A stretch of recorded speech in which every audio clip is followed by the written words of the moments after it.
Hey truckers, here is part 6 of Reincarnation of the Businesswoman at School. Let's dive into the video. Wang Desheng looked completely stunned. He thought 400,000 yuan would be enough, but Gu Ning asked for 1.5 million yuan. He didn't expect that the V5 bar was so profitable per week. Its weekly turnover was several times higher than his charm bar.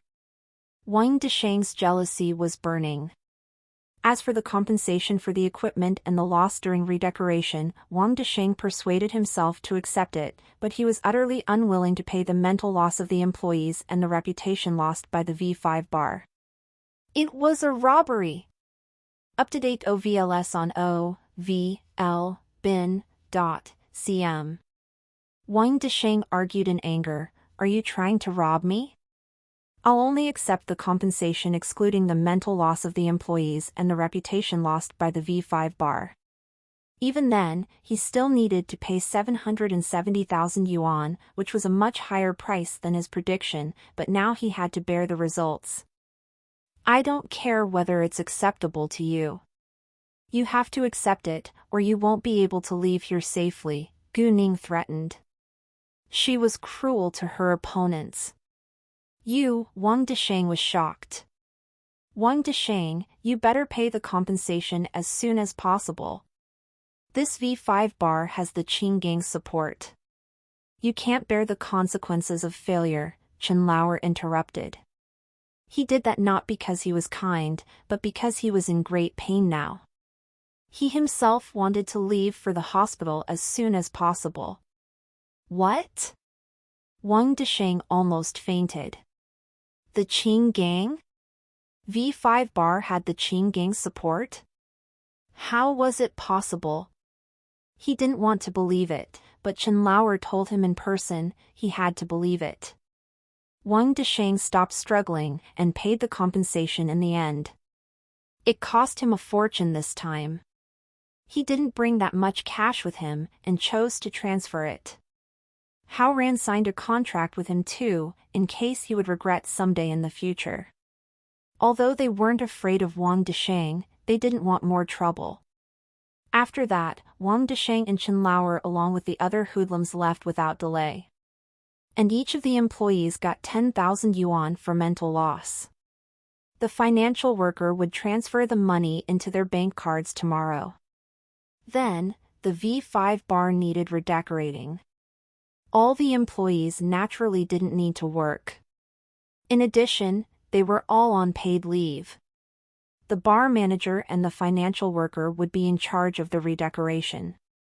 Afterwards, Hao Ran invited Gu Ning and the others to have night snacks to thank them for their help.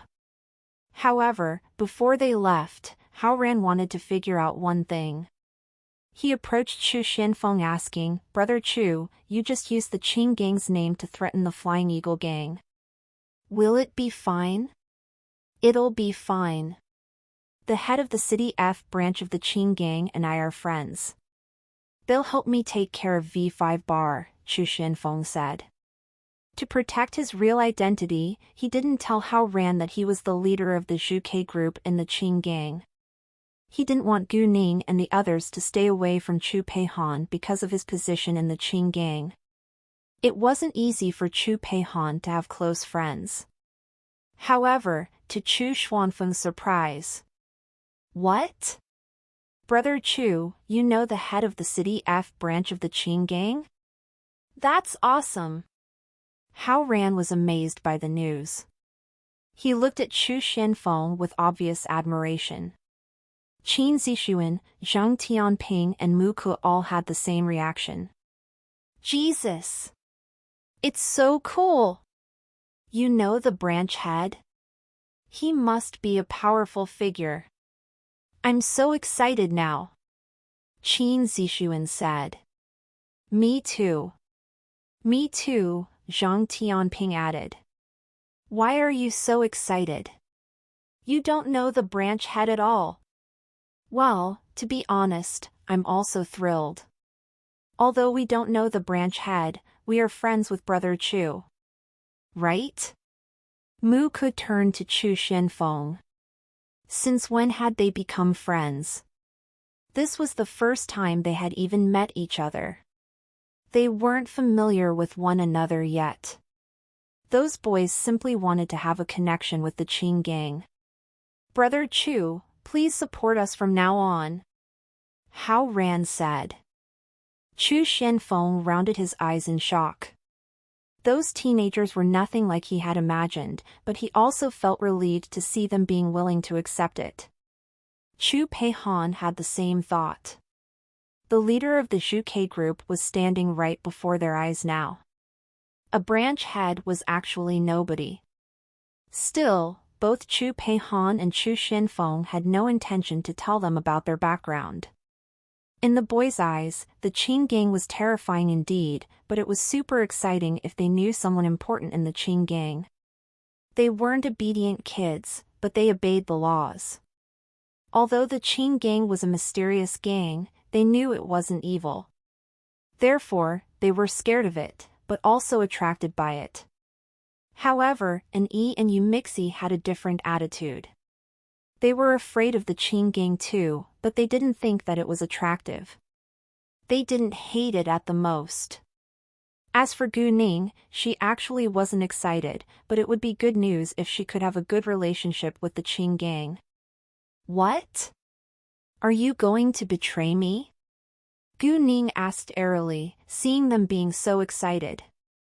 They were all struck silent at once. After a while, they immediately changed their tone. "Of course not, you're always our boss." "Indeed, please don't be mad at us, boss."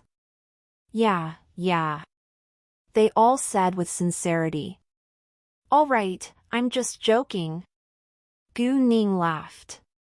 She walked out first, followed by the others. They planned to drink, so nobody drove the car. They took a taxi to a seafood restaurant and ordered a big private room. Hao Ran had gotten a huge amount of compensation, so they ordered many great dishes without thinking of the price. Even then, the meal only cost them several thousand yuan. During the night snacks, Chu Xianfeng received a call from Sitiyi. Sitiyi asked where he was now.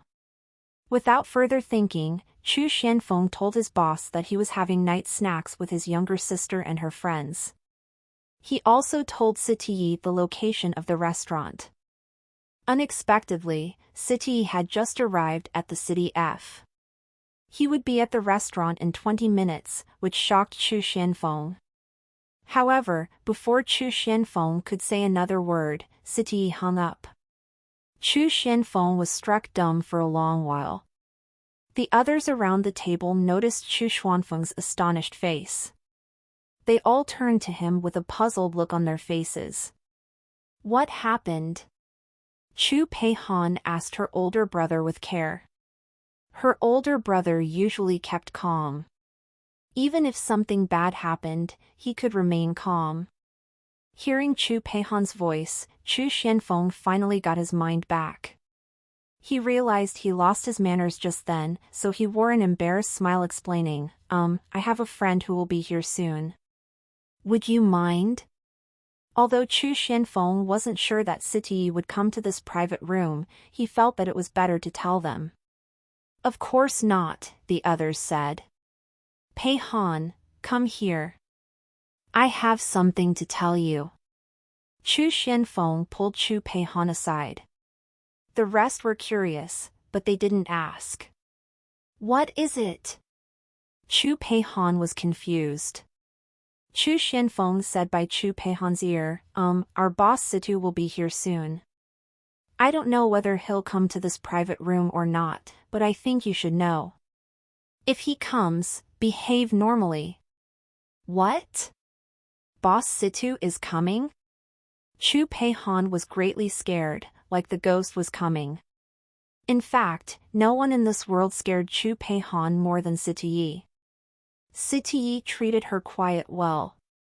He cared about her life, and sent her a birthday gift on her birthday as well as a red envelope at the new year, but she couldn't stand his powerful air. Why does he want to come here? Why doesn't he let you go to him?"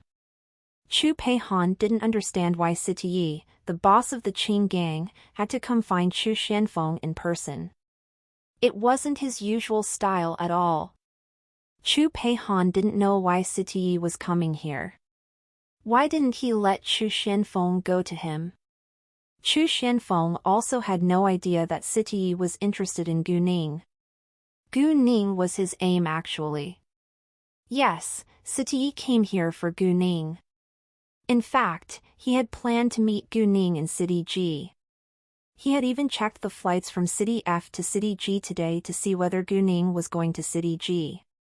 She wasn't. Therefore, Siti could only fly to City F himself. He wasn't sure that Gu Ning was among Chu Peihan's friends, but he wanted to find out for himself. It was the first time Siti had been so interested in a woman. Well, Gu Ning wasn't a woman yet. She was only a teenage girl. Siti always followed his heart when acting. Since he now had an interest in Gu Ning, he decided to get to know her thoroughly. Although he was the boss of the Qing gang, he could still live an ordinary life. Accordingly, it was obvious that he went to see Gu Ning in person. 20 minutes later, Siti arrived. He called Chu Xianfeng to welcome him at the roadside. Chu Xianfeng immediately ran outside. The minute he got outside, he saw Siti standing by the road, followed by two important figures in the Qing gang. "Boss, do you have something urgent to deal with?" Chu Xianfeng asked. "Nothing. I'm just hungry." Siti ordered, "You two wait in the car. Xianfeng, lead the way."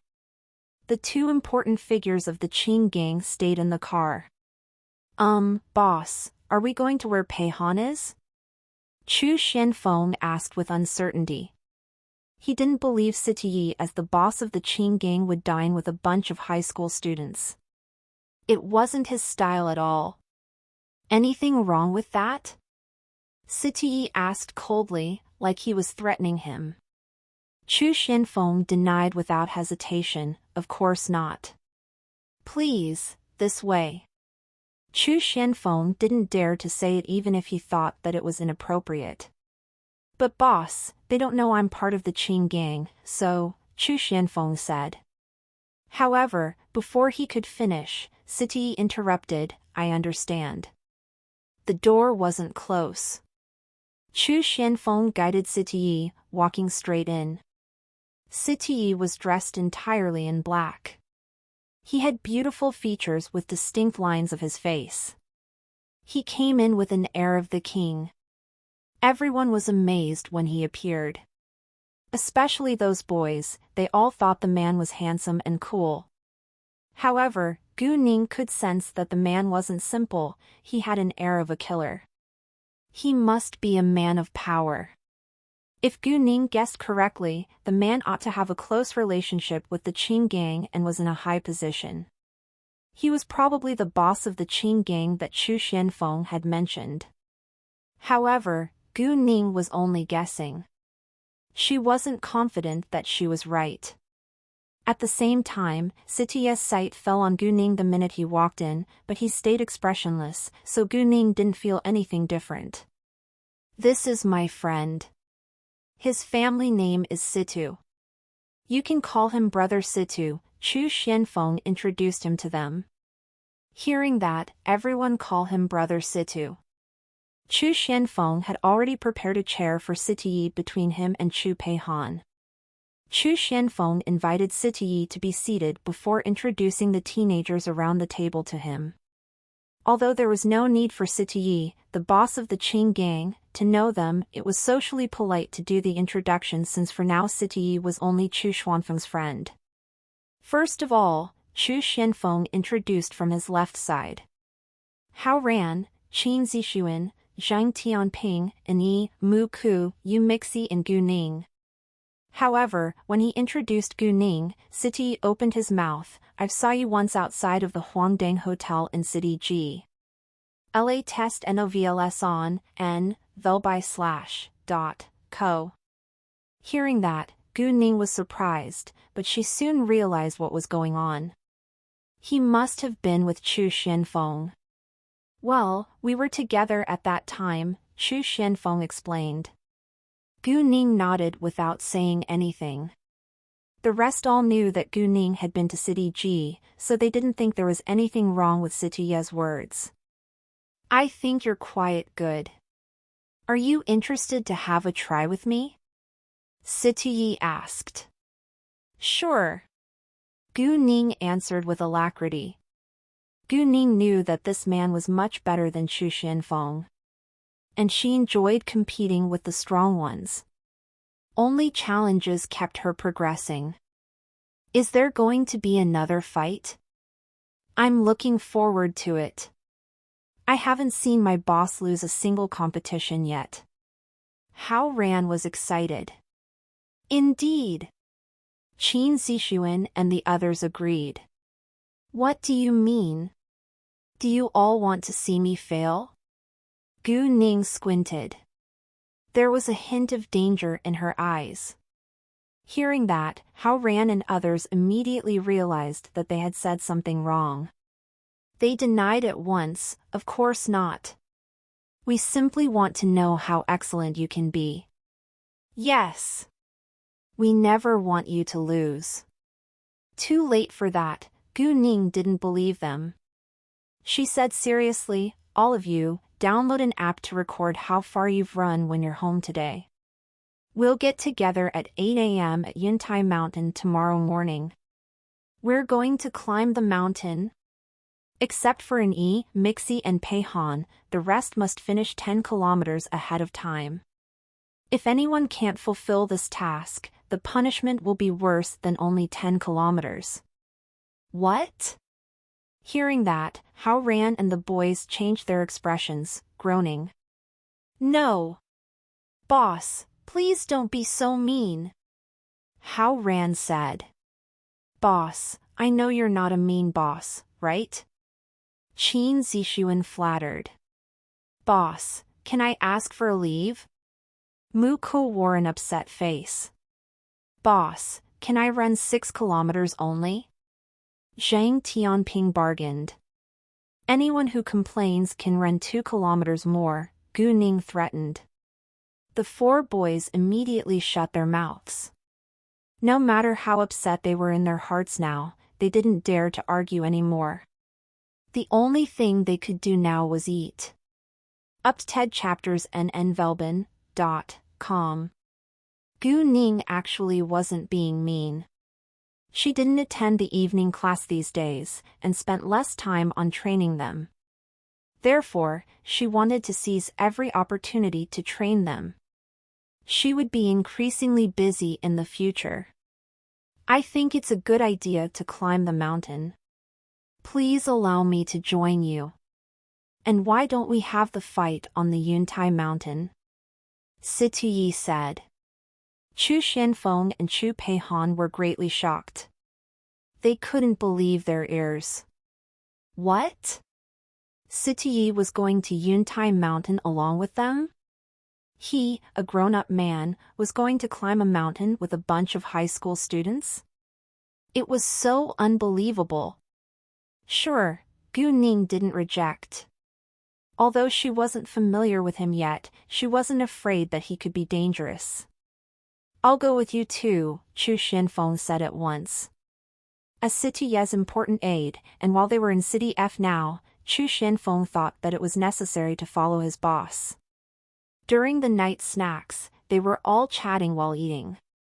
However, Chu Peihan always stayed silent, which made Hao Ran feel strange. He asked, Peihan, why are you being so quiet all of a sudden? It's so strange. Hearing that, everyone's sight fell on Chu Peihan with doubt. Chu Peihan felt uneasy, but immediately explained, well, the food here is so delicious. I just keep eating. Except for Chu Xianfeng and Sitiye, who knew the real reason, the rest around the table all believed it.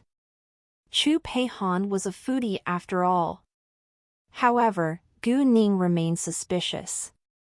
She had noticed Chu Peihan's change before and after Situye's arrival. It seemed that Chu Peihan was scared of this man named Situ, probably because of his position. When it was almost 11 p.m., they were about to leave. Situye wanted to send Guning back, but it wasn't appropriate for him to do that now. Thus he only drove Chu Xianfeng and Chu Peihan home. Guning went back home with Yu Mixi then. Hao Ran and the boys planned to send Guning and Yu Mixi home, but were rejected. It was late now and Guning didn't want to bother them. Ever since Situye had appeared, Chu Peihan had felt anxious along the way. She didn't feel at ease until she got home. However, thinking about how Situye was going to climb the mountain with them tomorrow, Chu Peihan was unhappy again. She just couldn't understand why Situye, the boss of the Qing gang, wanted to climb the mountain with them, who were merely high school students. It would be such a weird picture. She could only hope that tomorrow was a rainy day, and their plan was cancelled or that Situye was occupied tomorrow and couldn't come. When Gu Ning got home, it was almost 12 a.m. Gu Man was still awake. Both Gu Qing and Jiang Su were with her. They stayed up late for a reason. Jiang Su had something important to tell Gu Ning. He told Gu Ning that he had gotten the business license and the other required documents this afternoon. He had also been in contact with the construction materials provider. The provider was in City D, so he was going to City D tomorrow to sign the contract. Once the contract was signed, the construction materials could be sent out. The store was ready to open with enough staff, as long as the construction materials arrived. Jiang Su was going to tell Gu Ning more details, but was interrupted by Gu Ning. "Uncle, you don't need to tell me everything. I trust you, and you can be fully in charge of this business. If you have any trouble, you can turn to me for help then." Gu Ning didn't want to interfere in Jiang Su's business. Since Gu Ning had said that, Jiang Su stopped talking. After Gu Qing and Jiang Su were gone, Gu Ning told Gu Man that she was going to climb the mountain with her friends tomorrow. Gu Man agreed. The next day, Gu Ning got up at 6:30 a.m. She put on her casual clothes with her hair in a high ponytail. With the nourishment of the power, Gu Ning's skin became utterly smooth and flawless. Chu Peihan and Yu Mixi were so jealous of that. It was almost 7 a.m. when Gu Ning finished her breakfast. She took her backpack and left afterwards. It was around 7 kilometers from Fenghua Luxury Mansion to Yuntai Mountain, and it took about 40 minutes to run there. Gu Ning wasn't in a hurry. It would be all right if she arrived at the Yuntai Mountain at 7:50 a.m. It was around 7:40 a.m. when Gu Ning arrived. Many had arrived there already. Except for Hao Ran and the other 3 boys, they all came here by car. Hao Ran and the other boys had to fulfill the task of running 10 kilometers before 8 a.m., so they got up very early this morning and ran to the Yuntai Mountain. However, it wasn't far enough from their homes to Yuntai Mountain. Thus they kept running at the area around the Yuntai Mountain. They finally achieved their goal before 7:30 a.m., but each of them was too exhausted to stand up.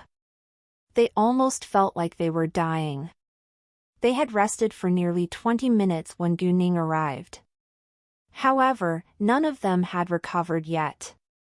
Although Yuntai Mountain was a scenic zone, there weren't many visitors because most came here to climb the mountain. Situye's car was parked right under a large tree. It was cool there. Situye and Chu Xianfeng stayed in the car, while Chu Peihan, Yu Mixi and Anyi sat on a stone bench talking under the large tree. Hao Ran and the other 3 boys were lying on a nearby piece of grassland. Chu Xianfeng was sitting on the driver's seat. The window faced right at the entrance, so he noticed Gu Ning running from afar. He rounded his eyes. "No way! Is she running here?" Hearing that, everyone watched the entrance. They were all surprised. Chu Xianfeng got out of the car at once. When Gu Ning got near, he asked without delay, "Hey, did you run all the way to here from Fenghua Luxury Mansion?" "Yes," Gu Ning answered. She had run for 7 kilometers, and was a little tired. However, she only breathed slightly faster with a slightly red face. It didn't seem like she had run for a long distance at all. "Jesus! 7 kilometers! You don't seem exhausted at all. It's insane!" Although Chu Xianfeng was mentally prepared, he was amazed when he got the affirmative answer from Gu Ning. He could handle 7 kilometers too, but it would cost him too much energy and strength. He could barely stand or breathe after it. Siti knew that Gu Ning wasn't a simple girl, but was also astonished by her incredible stamina. He probably couldn't do better than her. Gu Ning smiled but didn't say a word. She looked to Siti, who had just left the car, and greeted him. Siti nodded. Then, Gu Ning found out that Hao Ran and the boys were lying on the nearby grassland. "Have you finished?" "Yes. You can check the phone yourself." Hao Ran tried to catch his breath. "No need. I trust you. You can rest till 9 a.m., then we'll go and climb the mountain," Gu Ning said. Gu Ning trusted her friends. And it was a difficult task this time. She didn't want to push them too hard. Gu Ning looked to Siti once more. "It's an hour away from 9 a.m. Do you want to have the competition right now?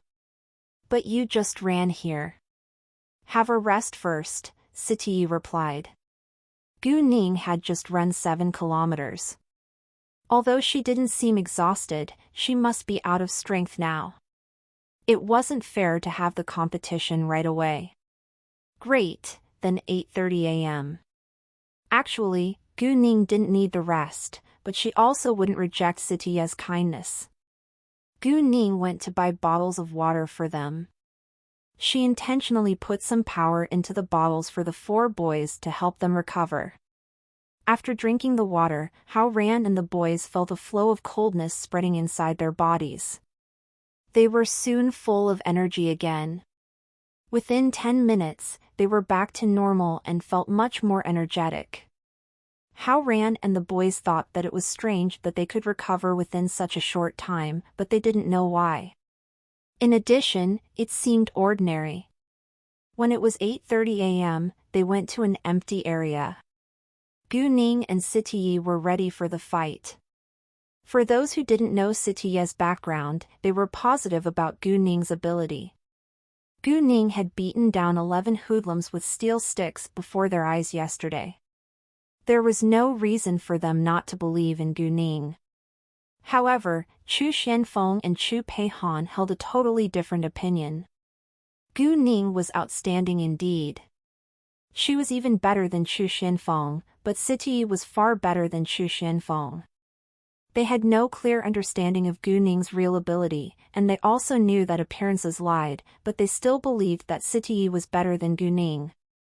Accordingly, they didn't think that Gu Ning could win. Both Gu Ning and Siti had no intention to beat the other down, so the competition was limited to 5 minutes. They nodded to one another, then the game began. In the beginning, neither of them used full force. It wasn't clear who was better. However, as the time went by, the two gradually increased their strength to attack. Gu Ning felt the strong power from Siti. Siti had the same feeling. Upted chapters nnvelben.com. Gu Ning was only a teenage girl. It was shocking that she was so extraordinary. After a while, Gu Ning knew clearly that Siti was better than her. She was doomed to lose. However, Gu Ning didn't feel controlled by Siti, like she had when Leng Xiaoting had done it to her last time. Therefore, although Siti was better than Gu Ning, it was impossible for him to hurt her. The two were in a fierce fight, which was exciting too. Although yesterday's fight was violent too, it wasn't enjoyable because those hoodlums were too weak when compared with Gu Ning. What Gu Ning and Siti were doing now was the real competition between masters of Kung Fu. Gu Ning didn't want an obvious failure, so she used her power to stay strong. In that case, insiders might know that Siti was better, but outsiders couldn't figure out who was going to win. Even so, both Siti and Chu Xianfeng were greatly amazed by Gu Ning's extraordinary ability. Siti was more experienced, but he wasn't able to beat Gu Ning. It was a failure in fact, since there was a gap in age and experience between him and Gu Ning. Siti wasn't willing to admit it, but he had to accept the fact that Gu Ning was indeed outstanding. 5 minutes passed quickly. Although everyone didn't want them to stop, Chu Xianfeng reminded them that the time was over. Siti was his boss after all. He had to follow his boss's order. "You're awesome," Siti complimented plainly. "You're better," Gu Ning admitted rapidly. "Please have some water and rest now." Chu Xianfeng took 2 bottles of water, handing them to Siti and Gu Ning separately. They all prepared food and drink before 9 a.m. and began to climb. They didn't need to rush, so they climbed the mountain at a normal speed. The next day after Master Qin's birthday party, Li Jinjin was about to leave, but Qin Yiqing invited her to stay. It seemed as if Qin Yiqing wanted Li Jinjin to keep her company, but actually she wanted Li Jinjin to get along with Qin Yifan for a while longer. Li Jinjin was reluctant to stay because she was afraid of Gu Ning, but she was also unwilling to give up this great chance, so she persuaded herself to stay. Although Qin Yifan said he didn't like Li Jinjin, Qin Yiqing planned to give it a try. They had known each other from a very young age, but didn't have much time to be together, especially after they had grown up. Qin Yiqing thought it was possible that the two would fall in love as long as they spent more time together. Qin Yifan of course knew what was on Qin Yiqing's mind. He had directly stayed out of his home for 2 whole days, and even refused to answer Qin Yiqing's calls. Qin Yiqing was annoyed. Qin Haoxing and his wife told Qin Yiqing not to interfere in Qin Yifan's personal affairs. Although they wouldn't be pleased to see their son end up with an ordinary girl, they still wanted Qin Yifan to find his love and live a happy life. They also thought that Li Jinjin was a great choice, but since Qin Yifan didn't like her, they couldn't force him to do it. If they forced Qin Yifan to marry Li Jinjin, their parent and son relationship would be worse off. However, Qin Yiqing was snobbish and stubborn. The couple of Qin Haoxing could barely communicate with her. Luckily, they believed that Qin Yifan was capable of making decisions on his own. Qin Yifan's attitude broke Li Jinjin's heart. She asked to leave for City Ji on Saturday morning. Qin Yiqing then had to send her to the airport in person. This time, Qin Yiqing was mad at Gu Ning. In her eyes, it was all Gu Ning's fault. Qin Yifan stayed away from Li Jinjin because of Gu Ning. Therefore, when Li Jinjin was gone, Qin Yiqing called one of her friends to get Gu Ning's number. Then, she called Gu Ning directly.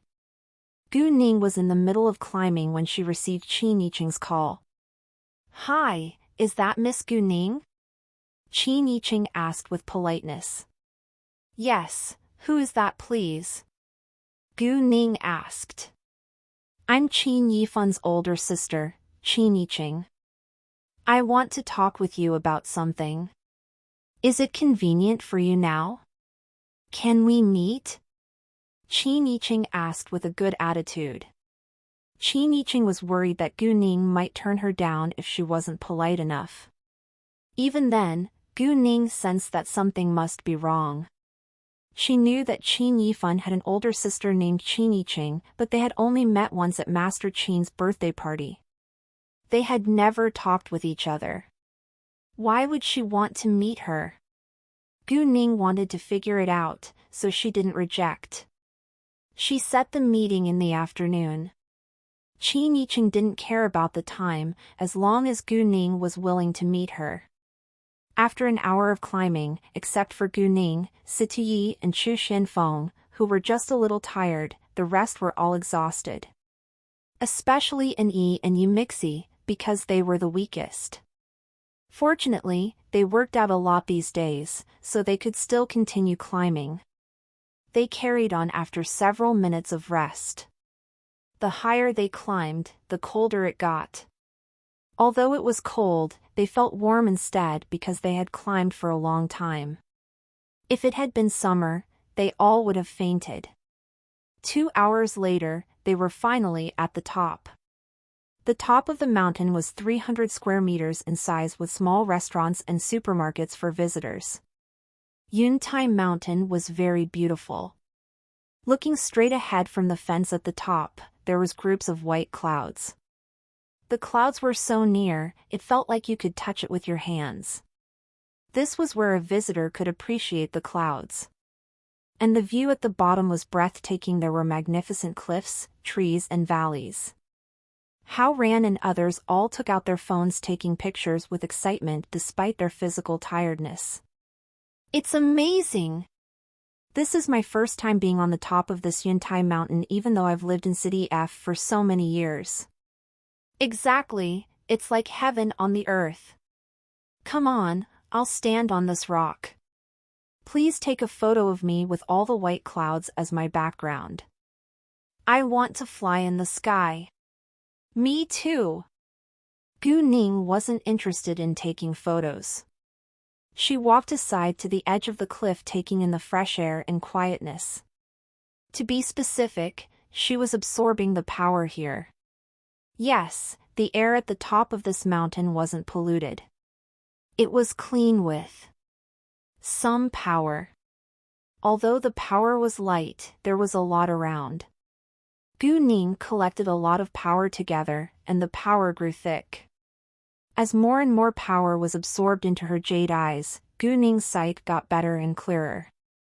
All of a sudden, Gu Ning found that there was a flow of power she failed to absorb. The power she couldn't absorb must be power that didn't belong to the heaven, the earth, or the jade. Then it must belong to antiques. The power was light and far away. It seemed that it was under the cliff. Gu Ning looked around to figure out its location. She soon aimed at a crack between rocks. With the help of her jade eyes, Gu Ning saw the inside of the crack gradually. There was a room after a 1-meter thick wall of rock. The room was round, 1 meter wide and 3 meters tall. 2 meters deeper down, it became narrow again. The room was full of flows of white fog, the power. However, Gu Ning didn't see the source of the power, because the room went deeper inside. Gu Ning's jade eyes couldn't detect too far. Even though she couldn't see it, Gu Ning was sure that there must be antique in the hole. The power was able to flow in the air, so there must be an antique with strong power, or there must be many antiques. Gu Ning was curious to find it, but it wasn't the right time.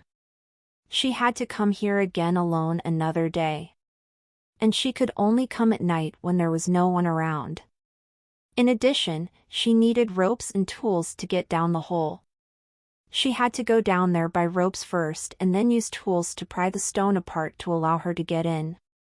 There had to be other entrances to this hole.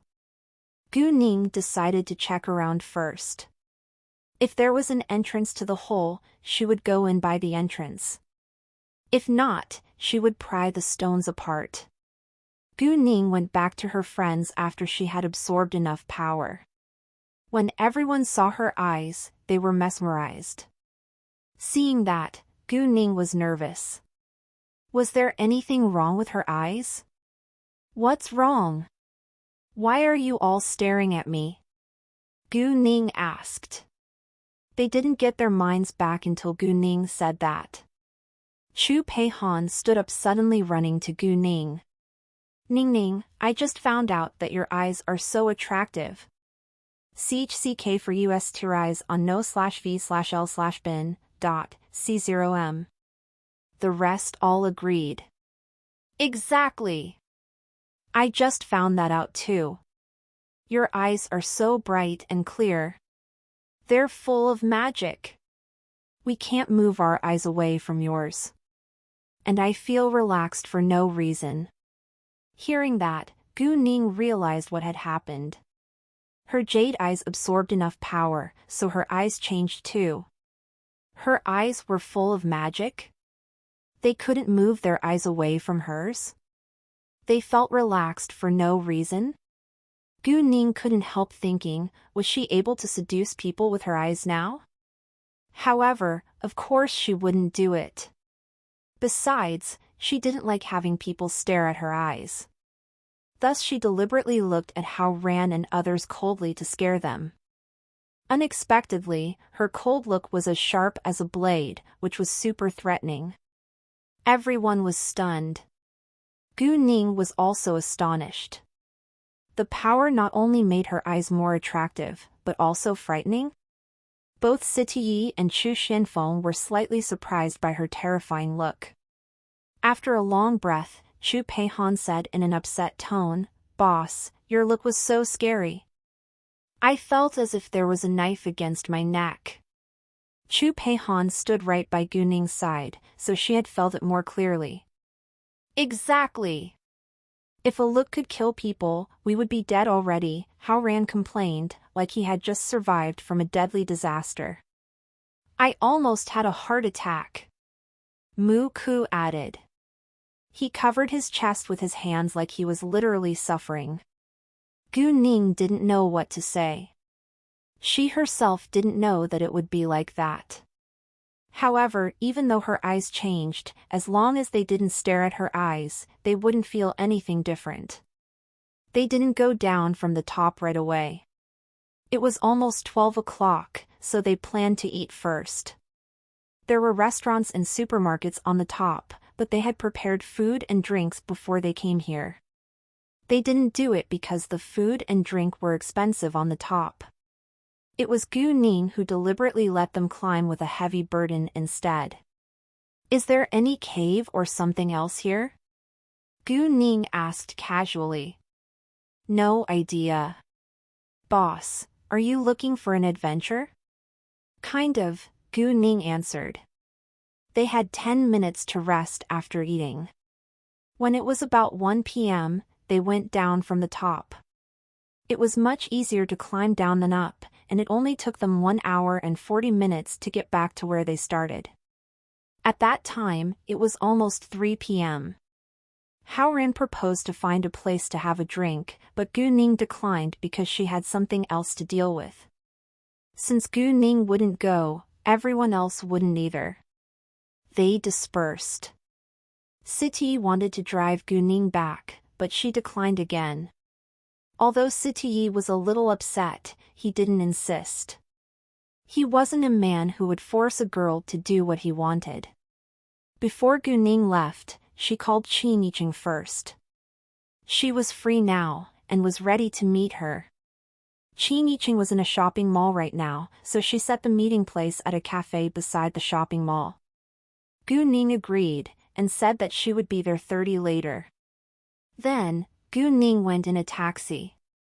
After about 20 minutes, Gu Ning arrived at the shopping mall. She went straight to the appointed cafe. When Gu Ning arrived, Qin Yiqing was already at the cafe. Gu Ning walked towards her. Qin Yiqing was a clothing designer. Thus she dressed in a noble and elegant way. However, Qin Yiqing was also a typical ambitious woman, so she had an air of great pride. Besides, she was snobbish, and she looked at Gu Ning with obvious disdain in her eyes. Miss Gu, nice to meet you. Please have a seat. Although Qin Yiqing sounded polite, Gu Ning sensed the dislike from her voice. Gu Ning immediately understood that Qin Yiqing called her for nothing good. However, Gu Ning stayed calm. She wanted to see what Qin Yiqing was going to do next. Gu Ning sat down and asked normally, Miss Qin, may I ask what you want to talk to me about today? Well, could you please tell me your parents' jobs, Miss Gu? Qin Yiqing asked, like she was a queen. Gu Ning didn't think further about Qin Yiqing's purpose, but told her the truth, I'm from a one-parent family. My mother alone brought me up. She worked in a factory, but has quit her job because she didn't feel well. She stays at home now. Oh! Hearing that, Qin Yiqing was greatly surprised. She thought that Gu Ning would at least be from a family that could reach basic living standards. Unexpectedly, her family was in such a terrible condition. Her mother had quit, which meant they didn't have any income. Now, Qin Yiqing disliked Gu Ning even more. If your mother is unemployed, how do you manage to live your life? Your mother worked in a factory. I assume her salary wouldn't be high. Do you have enough savings to support your life? Saying that, Qin Yiqing didn't bother to hide the disdain on her face.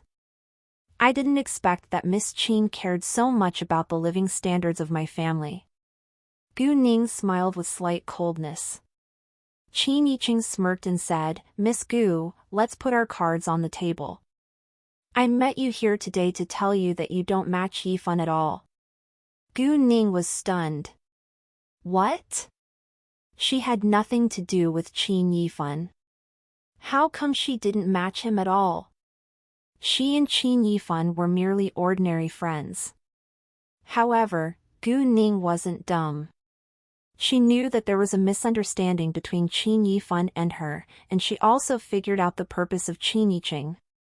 Who told her that she was in a relationship with Qin Yifan? That was insane. Who told you that I'm in a relationship with Qin Yifan?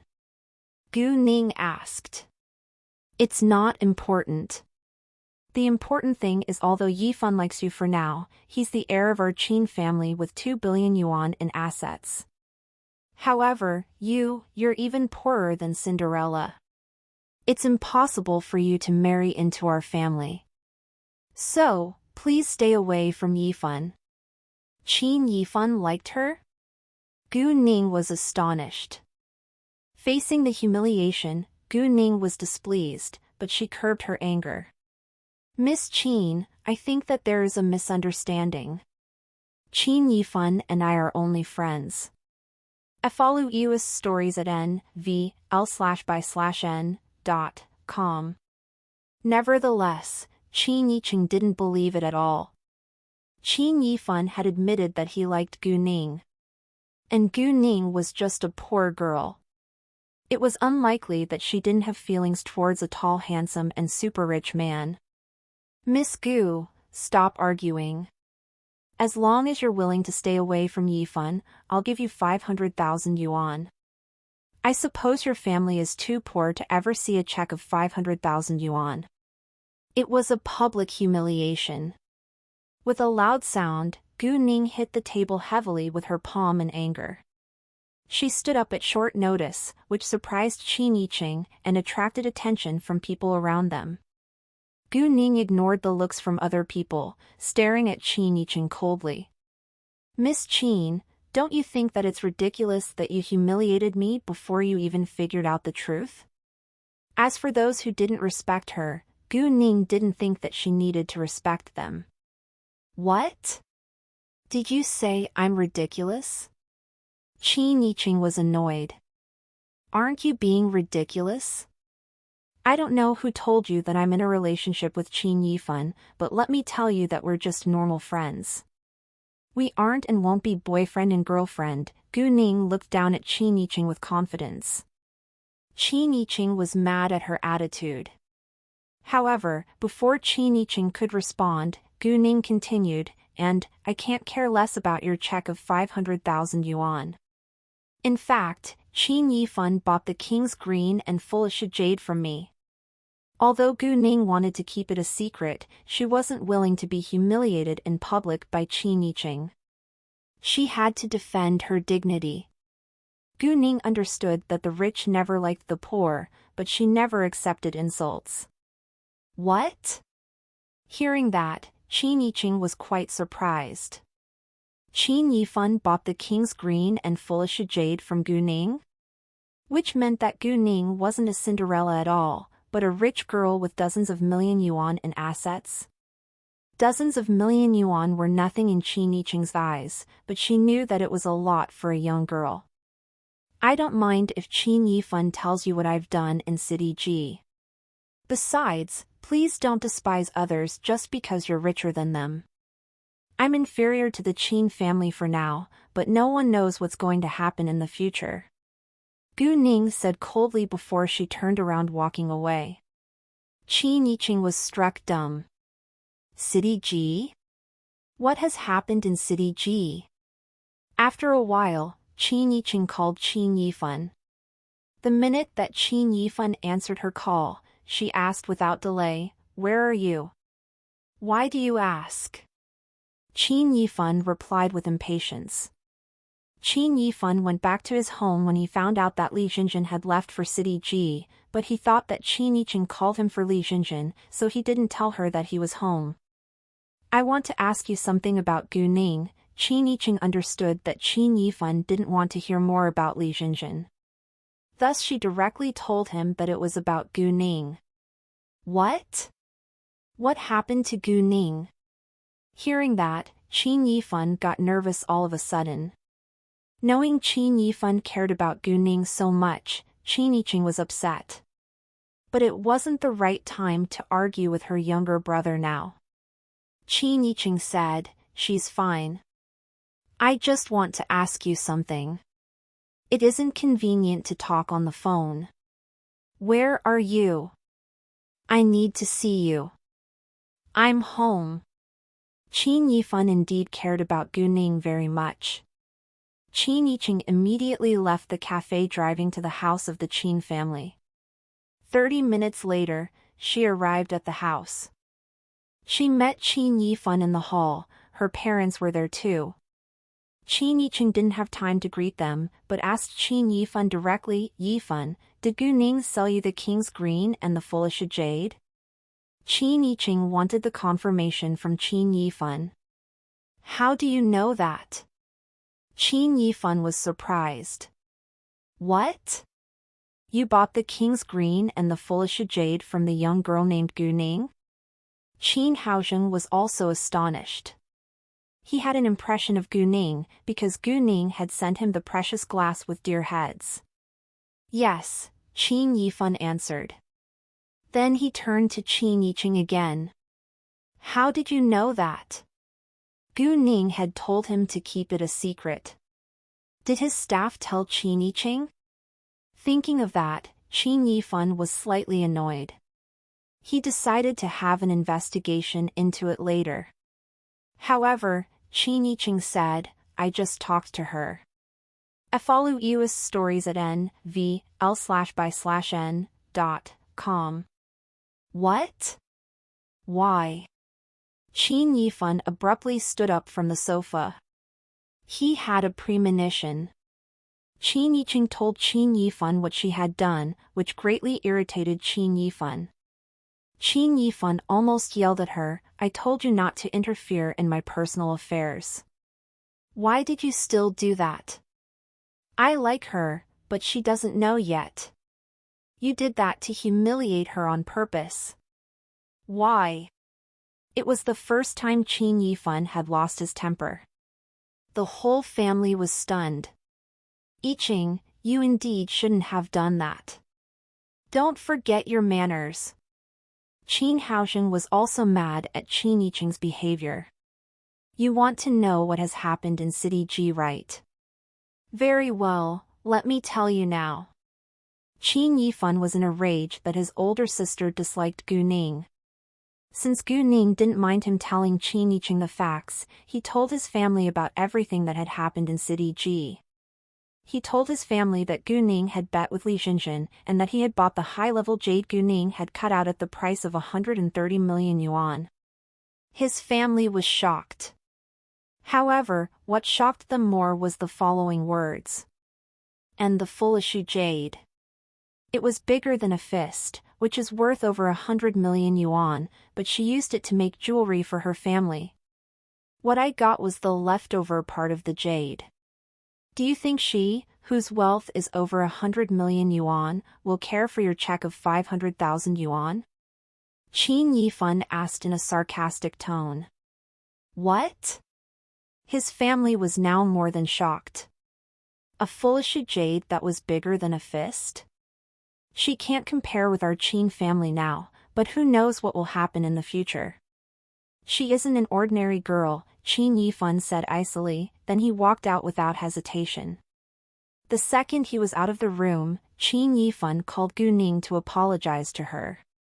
At that time, Gu Ning was already home. She was surfing on the internet for information about Yuntai Mountain. She firstly checked whether there was any caves on Yuntai Mountain, but she found no answer. Yuntai Mountain was a tourist attraction. Since no one mentioned the cave, it was highly possible that it hadn't been found out yet. Then, Gu Ning checked whether there were any stories or legends of Yuntai Mountain to help the search for clues. She indeed found a legend of Yuntai Mountain. It was said that during the Qing dynasty, the prefect of a certain state had been found guilty of bribery and corruption. The emperor had dismissed him for investigation. Then the corrupt official with his whole family had fled and come to the Yuntai Mountain. What had happened next hadn't been recorded. Until half a year later, someone had found a body at the foot of Yuntai Mountain. A wide jade ring with a Chinese character Lu engraved on it had been found on the man's finger. It had been confirmed later that this body was the famous prefect Lu Jiang. People hadn't found out that Lu Jiang had been hiding in the Yuntai Mountain until then. Lu Jiang had brought a lot of gold, jewelry and so forth with him to the Yuntai Mountain.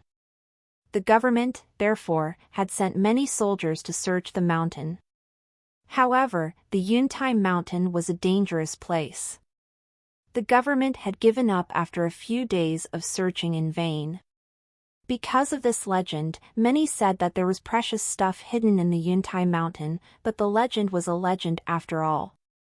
It hadn't been proved to be true, so no one actually believed it. Gu Ning probably wouldn't believe it herself unless she had seen it. She was almost sure that the ancient objects in the cave must have belonged to the prefect Lu Jiang. Meanwhile, Gu Ning's phone rang. The caller was Qin Yifan. Gu Ning wasn't willing to pick it up. Because of Qin Yiqing, she wasn't in a good mood right now, and she was a little mad at Qin Yifan too.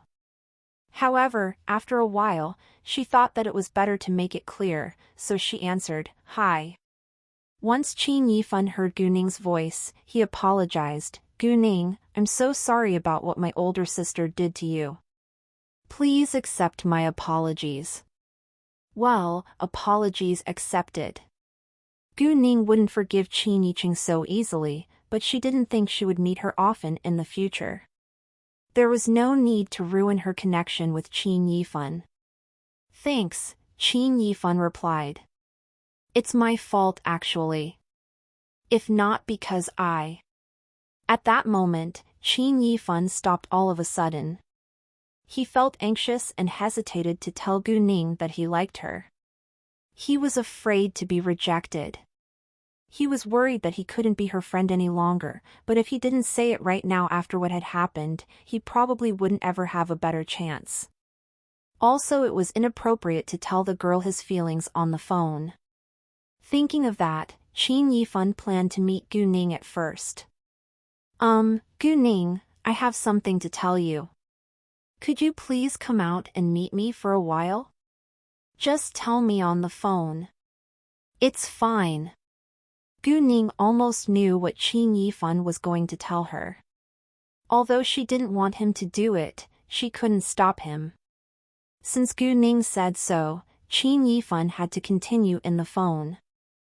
"I'm sorry for what has happened to you. If I hadn't told my older sister that I like you, it wouldn't have happened. My older sister is bossy and likes to be involved in everything, but I'm different. I'm strong at work, but not pushy nor snobbish in my life.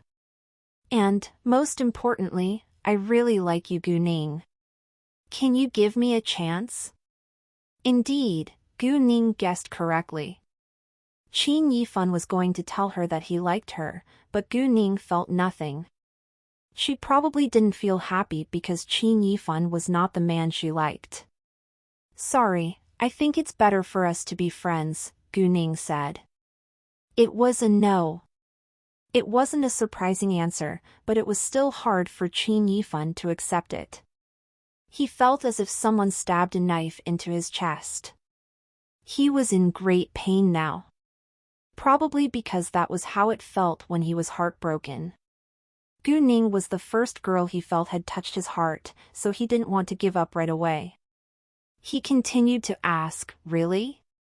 Can't you give me a chance? If I've done anything that you dislike, please tell me. I'll change." "Nothing," Gu Ning said without hesitation. "It has nothing to do with your appearance or your background. I just don't have feelings with you. I'm sorry." Qin Yifan couldn't help but step backwards several times. Gu Ning didn't even give him a chance. Besides, she felt nothing for him. Upstadt from N0/V/LB/co/M. Although Qin Yifan was terribly sad, he didn't want to annoy Gu Ning. Since Gu Ning had said it plainly, he also didn't want to bother her any longer. "Well, then, bye." Qin Yifan hung up at once. He felt empty and lost now. Gu Ning sat gazing at the screen of her computer. She had mixed emotions. She knew that Qin Yifan would be unhappy that she had rejected him, but she couldn't comfort him. If she did so, she was giving the man hope. Gu Ning chose to be cruel to some extent. She never lost confidence at men, even though a man had betrayed her in her previous incarnation. However, she truly treated Qin Yifan as her friend only. Gu Ning had no idea what kind of man was her type. Thinking of that question, Gu Ning was unconsciously involved in her illusion. Suddenly, Ling Xiaoting's face appeared in her mind. Gu Ning was astonished. She immediately got her mind back, but she couldn't stop her heart from beating so fast. Why? Was Ling Xiaoting her type? Although she wasn't sure, she actually had quite a good impression of him. Gu Ning wasn't a chicken in a relationship. Since she wasn't certain, she decided to figure it out. She hated suspicion.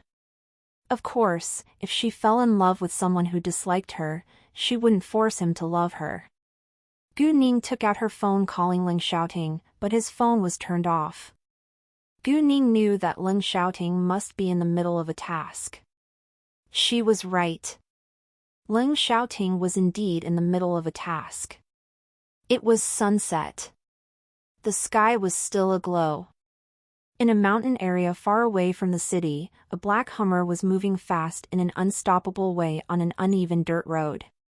Its engine was roaring along the way.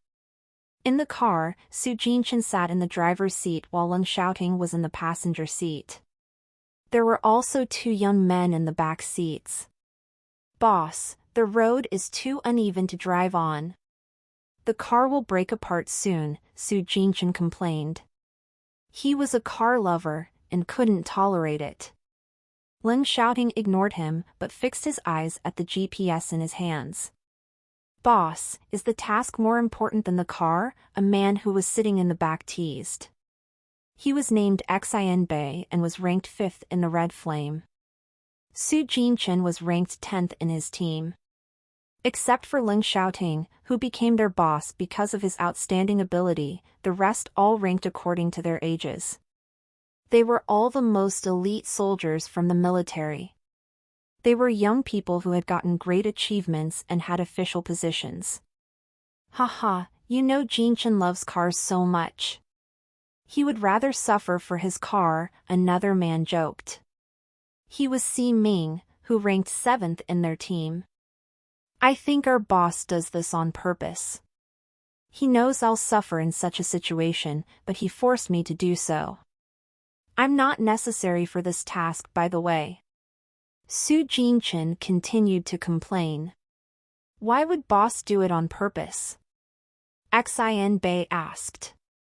However, before Su Jinchen could open his mouth, Leng Xiaoting said coldly, "Stop the car in the woods, then let's go up to the mountain." Once Leng Xiaoting gave an order, no one dared to complain. They all wore a serious face. Su Jinchen immediately turned the steering wheel, driving the car into the woods, and stopped it in an unnoticeable place. They swiftly got out of the car. Then, they climbed up the mountain. Their aim was to capture the spies from Country R. Although the spy hadn't gotten anything useful, it was unacceptable that he threatened this country's safety. The Red Flame team wasn't an ordinary team. They had only spent 3 days before they had successfully put a locator on one of the spies.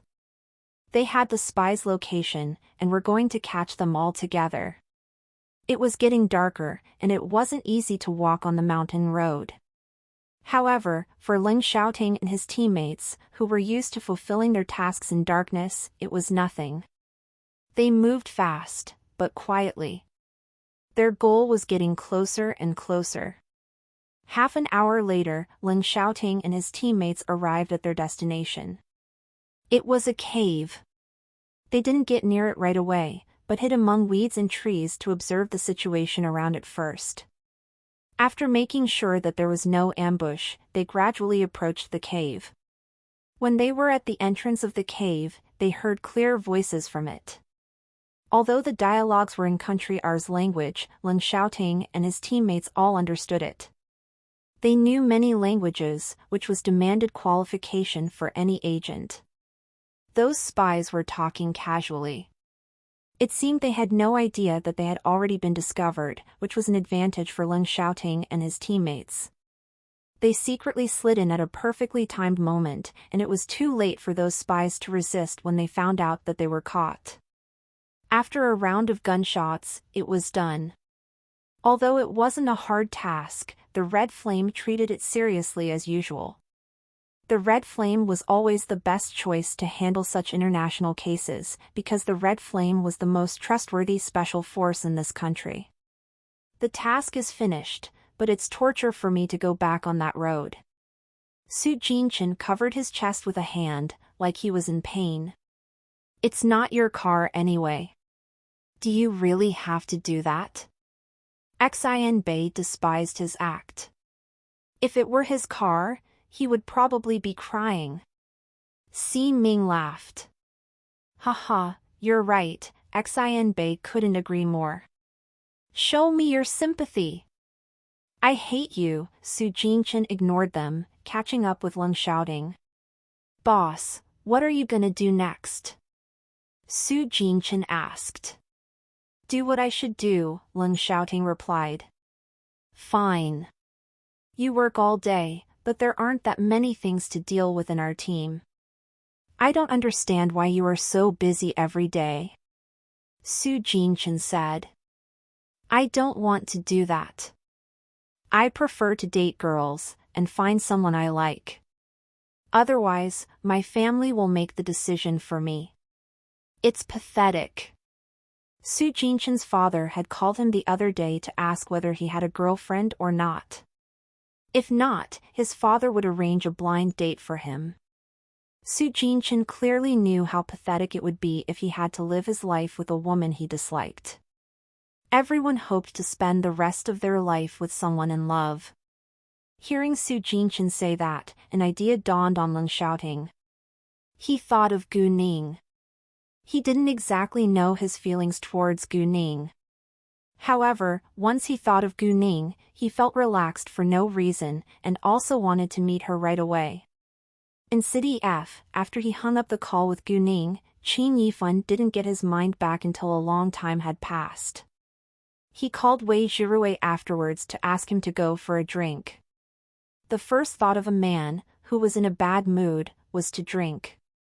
He wanted to relieve his pain by drinking, but only ended up feeling more miserable. After a short time, Wei Zhirui arrived.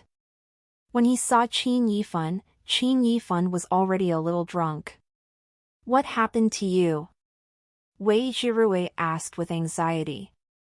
Qin Yifan had only told him that he was in a bad mood on the phone, but didn't tell him the reason. Thus Wei Jirue wasn't clear why Qin Yifan looked so sad. Besides, he had never seen Qin Yifan being so heartbroken. "I've been dumped," Qin Yifan said. "What? When?" Wei Jirue was shocked. "When did you get a girlfriend? How could I know nothing about it?" They were close friends. If Qin Yifan had a girlfriend, he would know. Ariad updated estirise at n//vel/bin.com. Well. Qin Yifan gave a wry smile. "I didn't have one. She rejected me when I told her I like her." Qin Yifan then told Wei Jirue everything, including the fact that Qin Yiqing had talked to Gu Ning. As for what Qin Yiqing had done, Wei Jirue also disapproved. He and Qin Yifan were close friends, but he had never had a good impression of Qin Yiqing. It was Qin Yifan's personal affairs after all, so Wei Jirue could do nothing but drink with him. Although he knew that Qin Yifan treated Gu Ning differently, he didn't expect that Qin Yifan truly liked Gu Ning. However, Gu Ning had just turned 18 years old. That night, Qin Yifan was completely drunk. It was the first time he had ever been that drunk. Ling Xiaoting didn't get back to his place until it was almost 12 p.m. He turned on his phone, noticing that there was a missed call from Gu Ning. Ling Xiaoting was slightly excited. She had called him. Then, Ling Xiaoting got nervous all of a sudden, because he didn't know why Gu Ning had called him. Had she been in trouble? If something terrible had happened to her, and she had needed his help, but he had missed her call, he would blame himself for that. Even though it was very late, Ling Xiaoting called Gu Ning back without delay. Gu Ning was used to staying up late, so she was awake reading at that time. Seeing Ling Xiaoting's call, Gu Ning was also excited.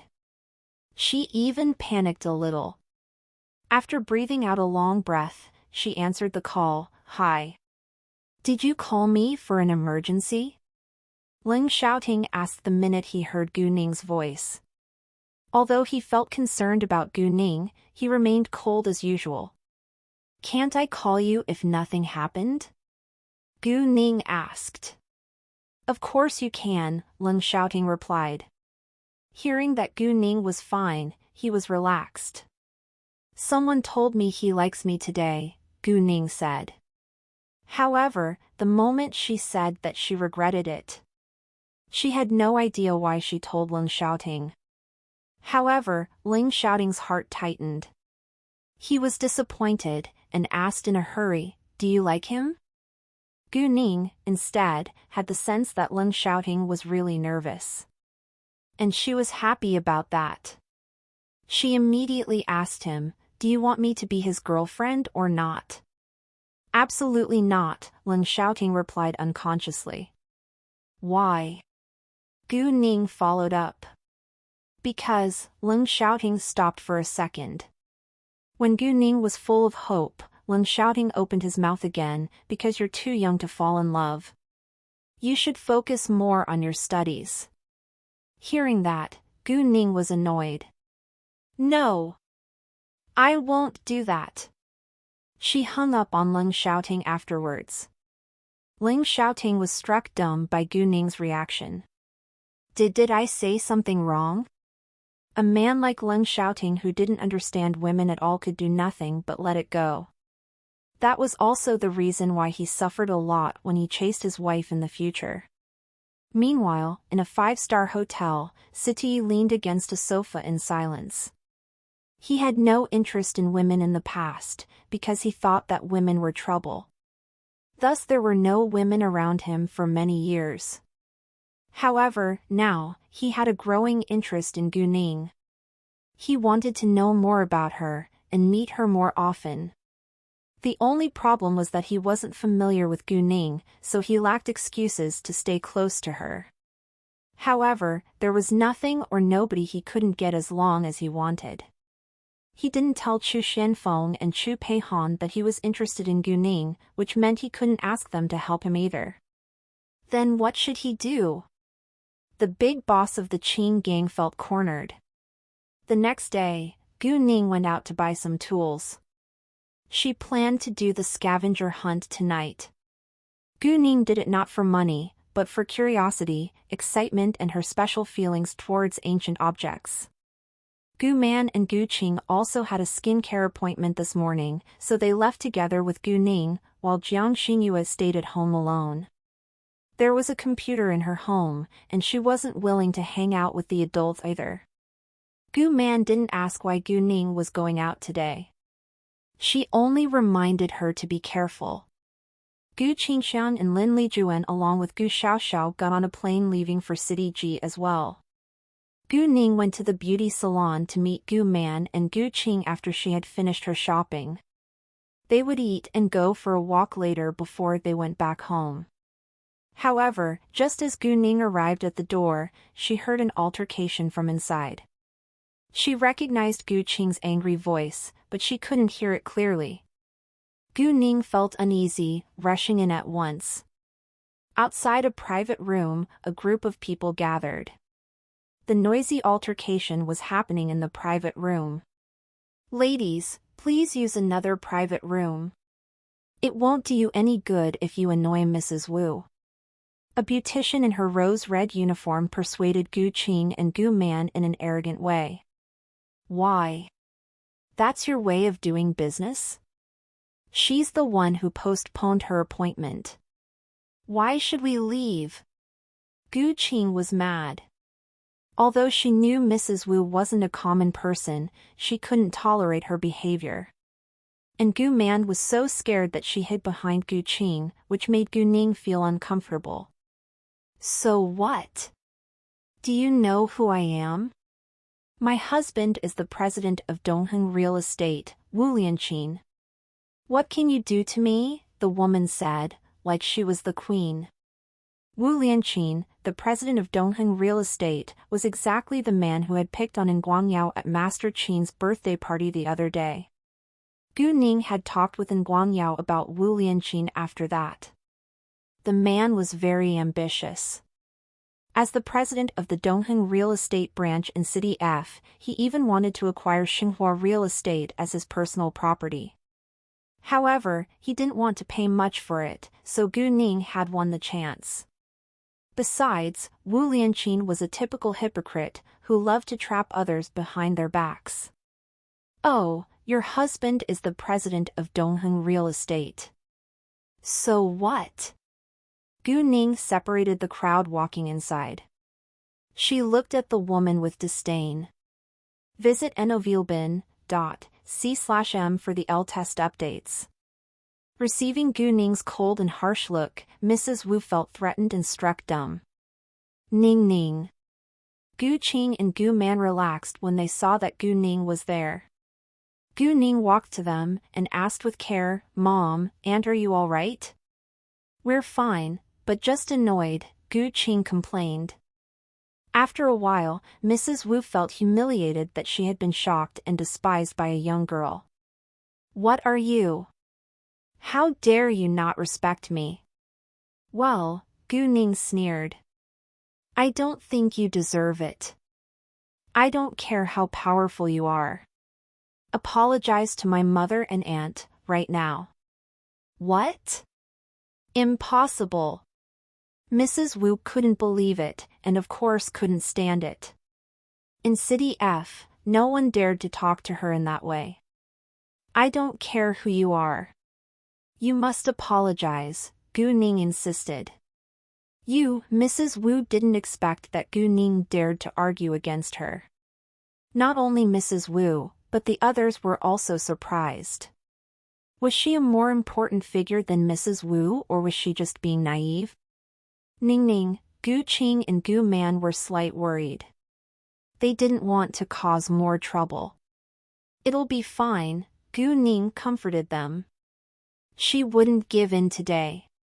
Her sight fell on Mrs. Wu again. "Are you going to apologize or not?" "No."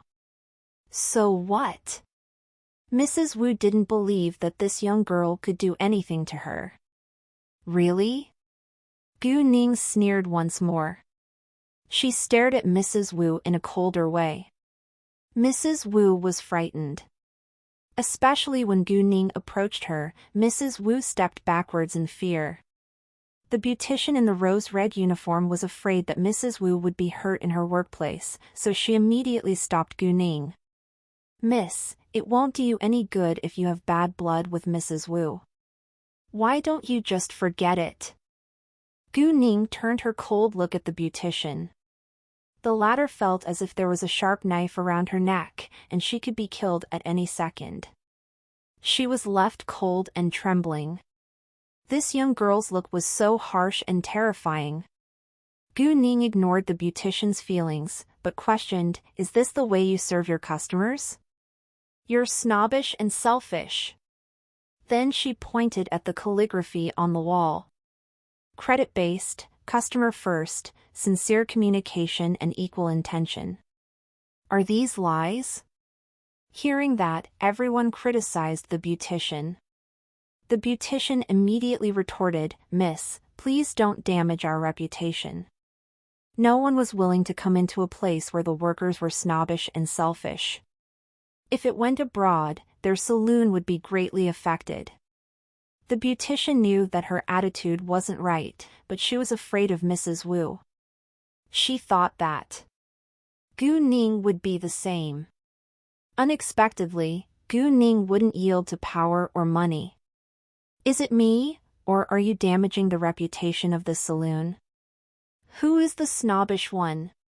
Because of this Mrs. Wu, you forced other customers to leave this private room?"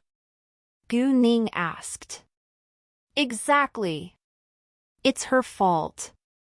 How can she blame the young girl? She's shameless." "I agree. I had a great impression of their service attitude here, but it seems I'm wrong. I'm so disappointed. I won't come here anymore. I don't want to be cleared out all of a sudden, only because a rich Mrs. comes." Some of the customers around them were annoyed as well. There weren't many rich women like Mrs. Wu, so most of them disliked the rich. The beautician was helpless now. She knew that she was causing more trouble. "If this Mrs. Wu comes again, I won't be coming here anymore," a woman said. Hearing that, Mrs. Wu was mad. "Why? You don't own this salon. Why can't I come? I think you all are just jealous of my wealth." Mrs. Wu hit the point, and the women all shut up. They of course wouldn't admit it. However, before they could argue back, Gu Ning opened her mouth. "If you're rich enough, buy this salon right now." Gu Ning challenged her. Mrs. Wu didn't know what to say. In fact, she didn't have much money. From an outsider's perspective, she lived an affluent life, but her husband wasn't generous at all. He only gave her a monthly allowance of 100,000 yuan. She needed skincare, clothing, and jewelry. She could only save a few dozen thousand yuan every month. And her savings merely amounted to several 100,000 yuan in all. However, this beauty salon cost at least a few million yuan. She really could not afford it. Before long, Mrs. Wu retorted, "Well, why don't you buy it yourself?" "I'm willing to, as long as the boss sells it to me," Gu Ning answered seriously. Gu Ning thought that it wasn't a bad idea to buy this beauty salon for Gu Man and Gu Qing to run. They didn't need to manage it themselves. They only needed to be in charge of the accounts. Of course, as long as the boss of this beauty salon sold it to Gu Ning. When they had registered for the VIP card, Gu Ning had found out that this beauty salon was a private company. It provided high-end service and products, so their customer group wasn't large, but a single VIP customer spent 10 times more money than a common customer in one go. The business was profitable, although not very popular. Ning Ning. Both Gu Man and Gu Qing were astonished. They didn't want Gu Ning to make decisions without thorough thought. Mrs. Wu and others were also shocked. "What? This young girl was going to buy this beauty salon? Was she kidding? This beauty salon cost at least a few million yuan. Could she afford it? No one believed that Gu Ning was able to do that. Do you really want to acquire it? At that time, a female voice sounded from behind the crowd. Before long, a woman in her early 30s walked inside. Her body was attractive. She was tall and slim, having the air of elegance and sexiness alike. She wasn't plain with such smooth, flawless skin. Her bright eyes were full of wisdom and confidence. She didn't show any disdain while she was asking Gu Ning the question, even though Gu Ning was just a young girl. Instead, she treated Gu Ning equally. Be boss. Seeing the woman, all the beauticians' faces turned pale, especially the one in the rose-red uniform. She could be fired this time. She knew her boss's character clearly. If it hadn't been for Mrs. Wu, she wouldn't have done what she did today. In this beauty salon, there were 3 levels of workers. Ordinary beauticians were in pink uniforms. The team leaders were in rose-red uniforms. There were many skincare items, such as pure natural professional skincare, pure natural wrinkle anti-aging, massage, ovarian maintenance, aroma, and so forth. Except for those, there were also items for physical health. Not every beautician was able to work with all of the items. They had their strengths from person to person, so they were divided into different teams. Above the team leaders was the managers. The managers wore white uniforms. Coincidentally, the manager on duty today had asked for a leave. Otherwise, such a mess wouldn't have happened. The female boss ignored her staff, but looked at Gu Ning asking again, "Miss, so nice to meet you. I'm the boss of this beauty salon, you know. Are you sure you want to acquire my saloon? La test novls on n velby/.co. Are you willing to sell it?" Gu Ning asked. "If you want to buy it, I'll sell it," Yuna replied with sincerity. "Sure, I'll buy it," Gu Ning answered with alacrity. Everyone was shocked by the fact that Gu Ning was really going to buy this place. Ning, both Gu Man and Gu Qing were genuinely surprised. They wanted to say something, but didn't know what to say. They believed that Gu Ning wasn't an impulsive person. Since she planned to buy it, she must be doing it for a reason. Indeed. "Mom, Aunt, don't you want to run a business? This beauty salon is yours from now on. You don't need to spend much time running it, but just take control of the management and accounts," Gu Ning said. Everyone around them looked at Gu Man and Gu Qing in an envious way. Gu Man and Gu Qing were greatly touched. Although they thought it was too much, they accepted it happily. "How much is it?" Gu Ning asked the boss. "To be honest with you, I'll be immigrating to country Y in a few months, and I already had the intention to sell the salon. I've dealt with all the details. It's worth 3.2 million yuan including everything in this place," Yuna said. She took out the list and the contract from her bag, handing them to Gu Ning. "This is the list. You can check all the objects first. If you don't have any questions, we can sign the contract before we go to the relative departments to finish the legal procedure." Sure, Gu Ning took the list and the contract, but she didn't review them at once. "I think we'd better solve the problem we have right now. How do you want to handle it?" Yuna asked. "Since I've decided to acquire this beauty salon, I think I have the power to make some decisions, right?" Gu Ning asked. "Of course," Yuna replied. "Very well, first, this Mrs. Wu's membership must be cancelled. And this beautician is fired. I won't allow snobbish people to work in my store," Gu Ning said in an undeniable way. The rest all respected her unconsciously. Although the beautician was reluctant to be fired, she understood that it was too late to make up for it. However, Mrs. Wu wasn't happy about that decision.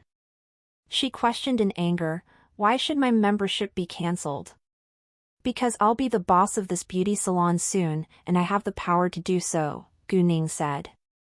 "Even though you're the boss, aren't you afraid that it will damage your reputation that you randomly cancel your customers' membership?" Mrs. Wu reacted swiftly. "That depends on what kind of customer you're.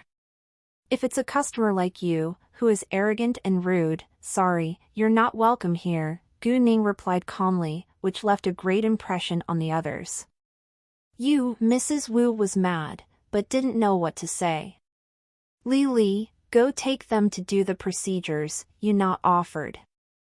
"Who cares? There isn't only one skincare salon anyway." Mrs. Wu was irritated, but she wasn't willing to stay any longer, since Gu Ning would be the boss of it. After Mrs. Wu and the beautician were gone, Gu Ning looked to the crowd saying, "All the staff of Kame Beauty Salon, although I'm not the boss yet, I think it's better to make it clear right now. If you can't meet the principles on the wall, you may quit on your own initiative. Otherwise, you'll be punished once I find that you disobeyed the rules." Her words were powerful and persuasive. No one thought that she was only a young girl, but more of a successful businesswoman. At short notice, everyone admired Gu Ning. Generally speaking, the entire staff here was excellent. Only a few of them were black sheep. Yu Na stared at Gu Ning with appreciation. This young girl indeed wasn't ordinary. "Of course, as long as you obey the rules, work hard, I won't treat you unfairly on the salary," Gu Ning added. "And all the customers here, this is a place that values equality. No matter if you're from the rich or the powerful families, please show some respect to one another. Please treat others the way you want to be treated," Gu Ning said. After a second, Gu Ning continued, "After I sign the contract and finish the legal procedure, my mother, Gu Man, and my aunt, Gu Qing, will be the bosses of this beauty salon. Please be aware of that, thanks." "Congratulations," all the customers said. They all had a high opinion of what Gu Ning had done today. The mess was cleared. And all the workers went back to work. Gu Ning then brought Gu Man and Gu Qing to check the objects and items on the list and the accounts. Meanwhile, Yu Na also reminded the staff in Kame Beauty Salon to work well.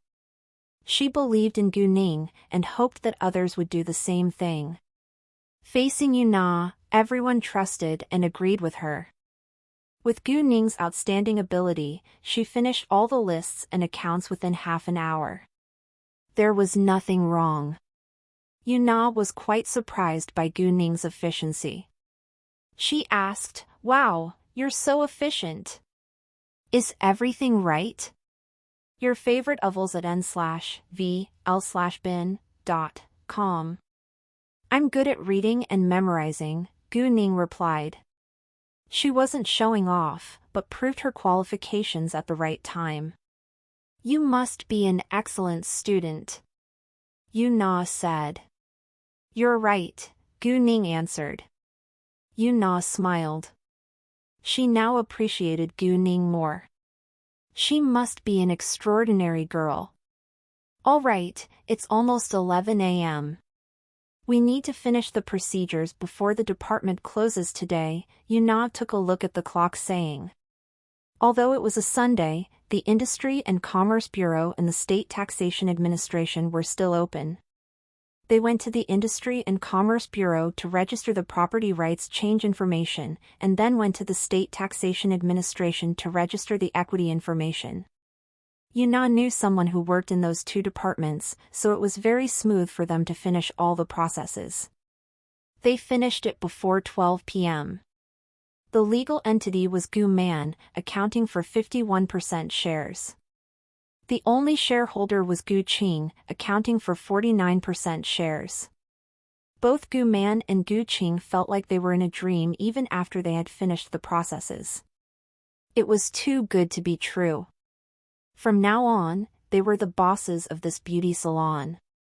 It happened too fast for them to react. What we've done today is the only case I've settled so quickly. Thank you, Miss Gu, Yu Na said to Gu Ning. It wasn't easy to meet a buyer like Gu Ning who readily agreed to settle a deal. Other buyers would normally try their best to bargain. Businessmen always value benefits most. Although Gu Ning agreed to buy the saloon without delay, Yu Na didn't think that she knew nothing about this business. Gu Ning was a generous person herself. Miss Yu, I should thank you for your help. I need this salon too, Gu Ning replied. It's 12 p.m. now. We need to celebrate the deal today. Why don't we go have lunch together? It's on me. Yu Na invited. Great, Gu Ning didn't hesitate, but agreed with alacrity. After the meal, they said goodbye to each other.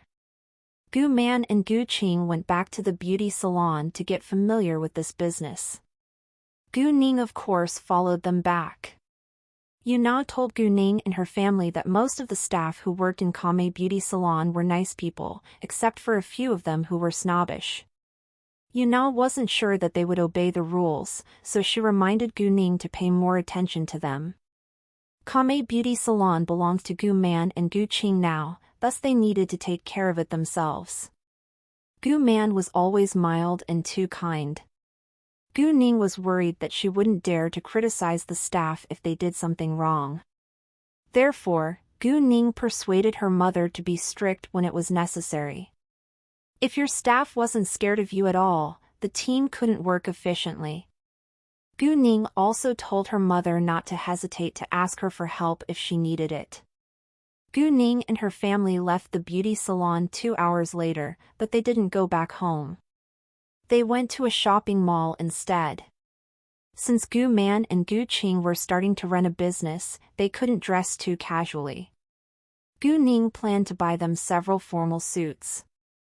Each of them bought 3 professional suits and skirts matched with high heels and handbags. They spent around 100,000 yuan on it. Gu Man and Gu Qing were reluctant to spend that much money on clothing, but it was necessary for work, so they agreed to do so. The minute Gu Ning and her family got home, her phone rang. The caller was Yu Mixi. Hi, Mixi, Gu Ning said. Yu Mixi wept, Ning Ning, please help me. My mother fainted. There is a tumor in her brain. They said that she needs a surgical removal right now, but the fee is almost 200,000 yuan.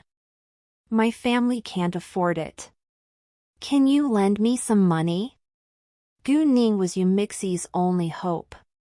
Her family's savings amounted to a few dozen thousand yuan at the most. It was definitely not enough. All new chapters nnv.com. What? Which hospital are you in right now? Gu Ning immediately asked. The number 3 hospital. We're in patient room number 510 in the inpatient department, Yu Mixi answered. Don't worry. I'll be right there, Gu Ning said. She hung up and went out right away. Gu Ning was lucky enough to get on a taxi the minute she left Fenghua Luxury Mansion, but the number 3 hospital was a little far away. It took at least 30 minutes to get there.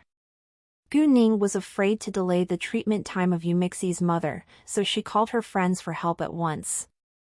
Gu Ning took out her phone calling Chu Pei Han. Hi, Gu Ning, the person who answered the call wasn't Chu Pei Han, but Chu Xianfeng. Pei Han isn't. Before Chu Xianfeng could finish, he was interrupted by Gu Ning. I'm calling for you. What?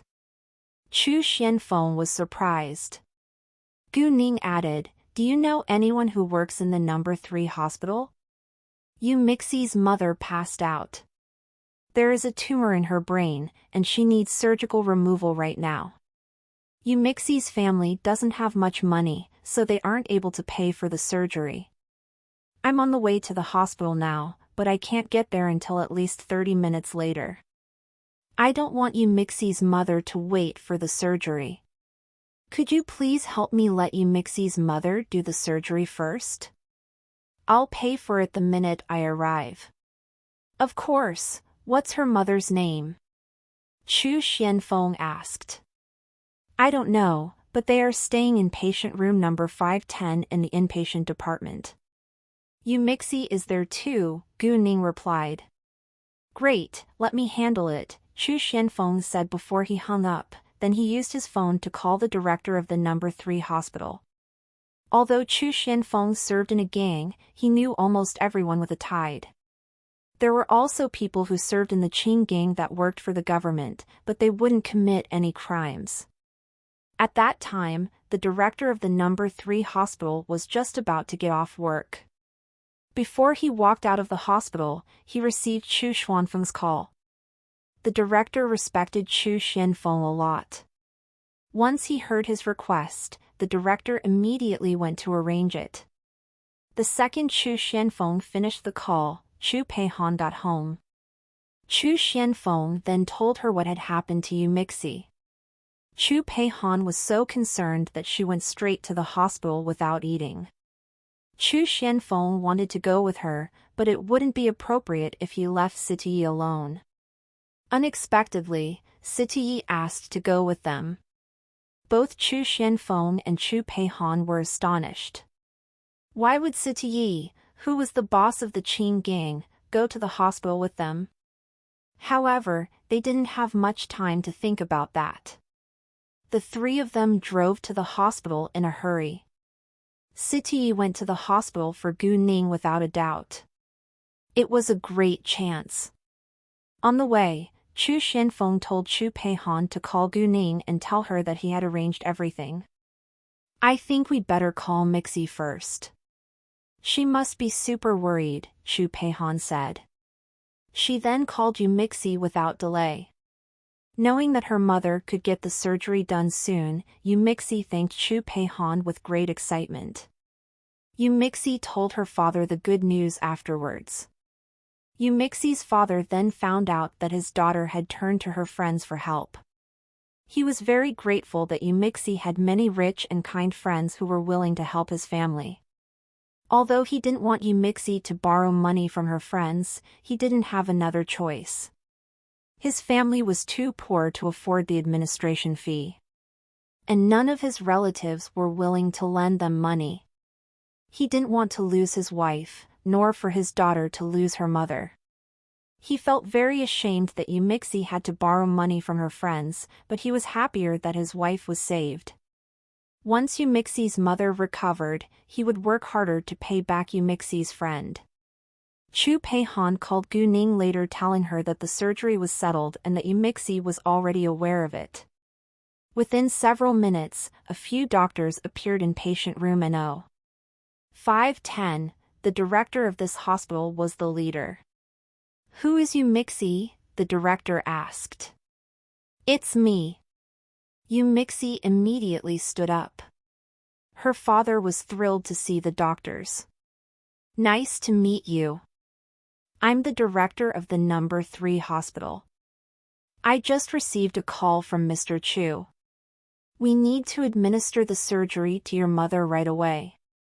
Both Yu Mixie and her father were surprised that the director would come in person, especially Yu Mixie's father. He didn't expect that his daughter's friend could be so influential. Thank you so much. Yu Mixie immediately bowed to the director. Then, Yu Mixie's mother was pushed into the operating room.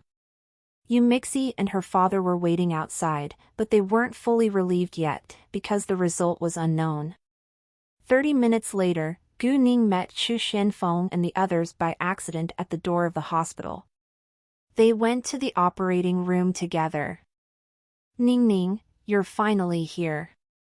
Seeing that Gu Ning was here, Yu Mixie immediately ran to her arms crying. She had been depressed for a long time, but didn't dare to show her feelings. She didn't want to upset her father, so she pretended to be strong. However, when Gu Ning appeared in her sight, she failed to pretend any longer. There, it'll be fine. Gu Ning comforted, secretly giving Yumixi her power, in case she fainted too. Yumixi's father didn't know what to do seeing Gu Ning and her friends, because he had no idea who the one that had helped his family was.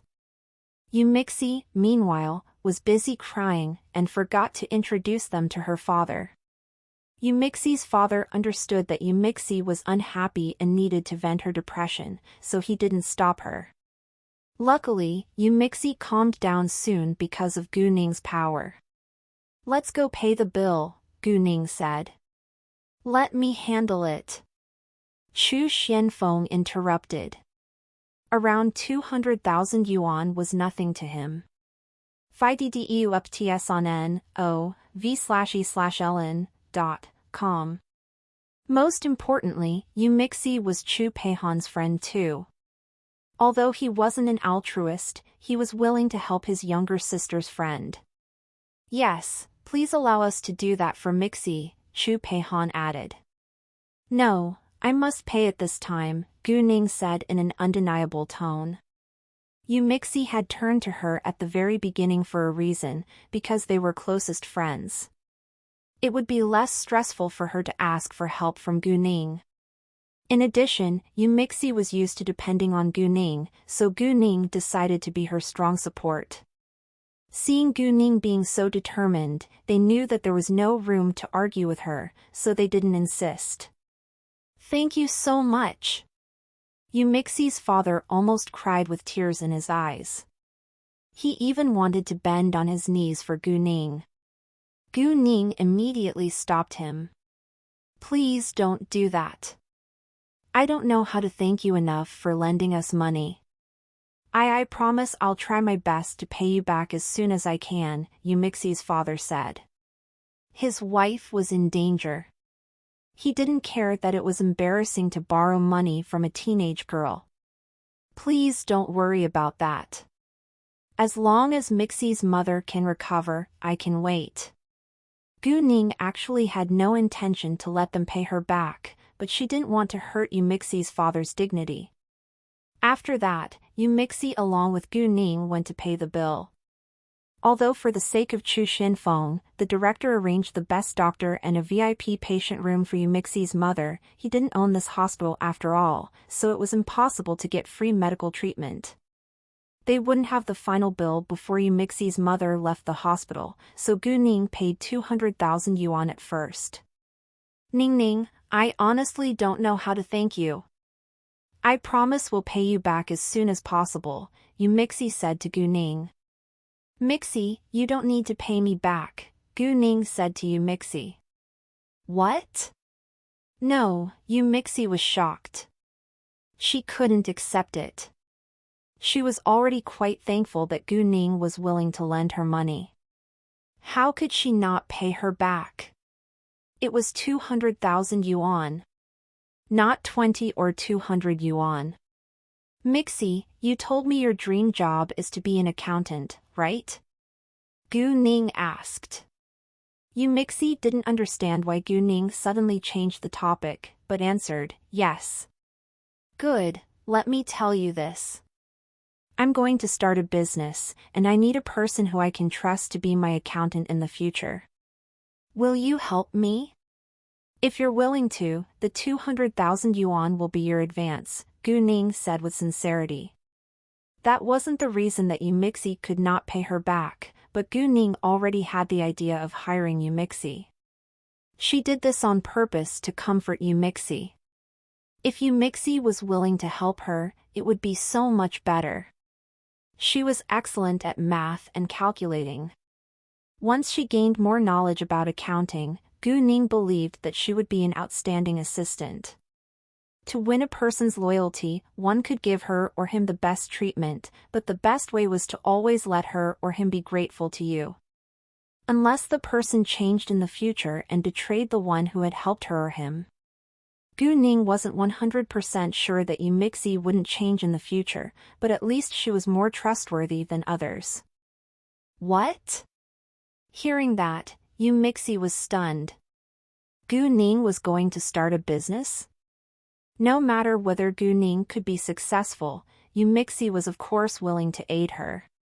Moreover, Yumixi believed without a doubt that Guning could make it. She was so perfect in every aspect. Thus, Yumixi replied with determination, "I will." Now, Yumixi was even more interested in an accounting major. She made up her mind to study harder so that she was able to help Guning in the future. Guning and Yumixi went back to the operating room.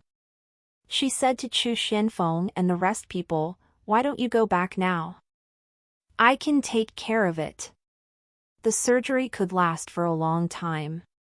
It wasn't appropriate to let them wait together. They all had their business to deal with after all. "Yeah, the surgery won't end within a short time. Please don't waste your time here. Thank you so much for your help today," Yumixi's father added. He was the one who would feel the guiltiest if they all waited here. "I won't leave," Chu Peihan said. She didn't pay the bill, and she won't leave now. She wanted to stay and keep Yumixi's company. "Oh, I already told Hao Ran and others. They'll be here soon." In Chu Peihan's eyes, they were all close friends, so she had to tell them. They were so supportive. If she didn't tell them, they would be mad if they found out later.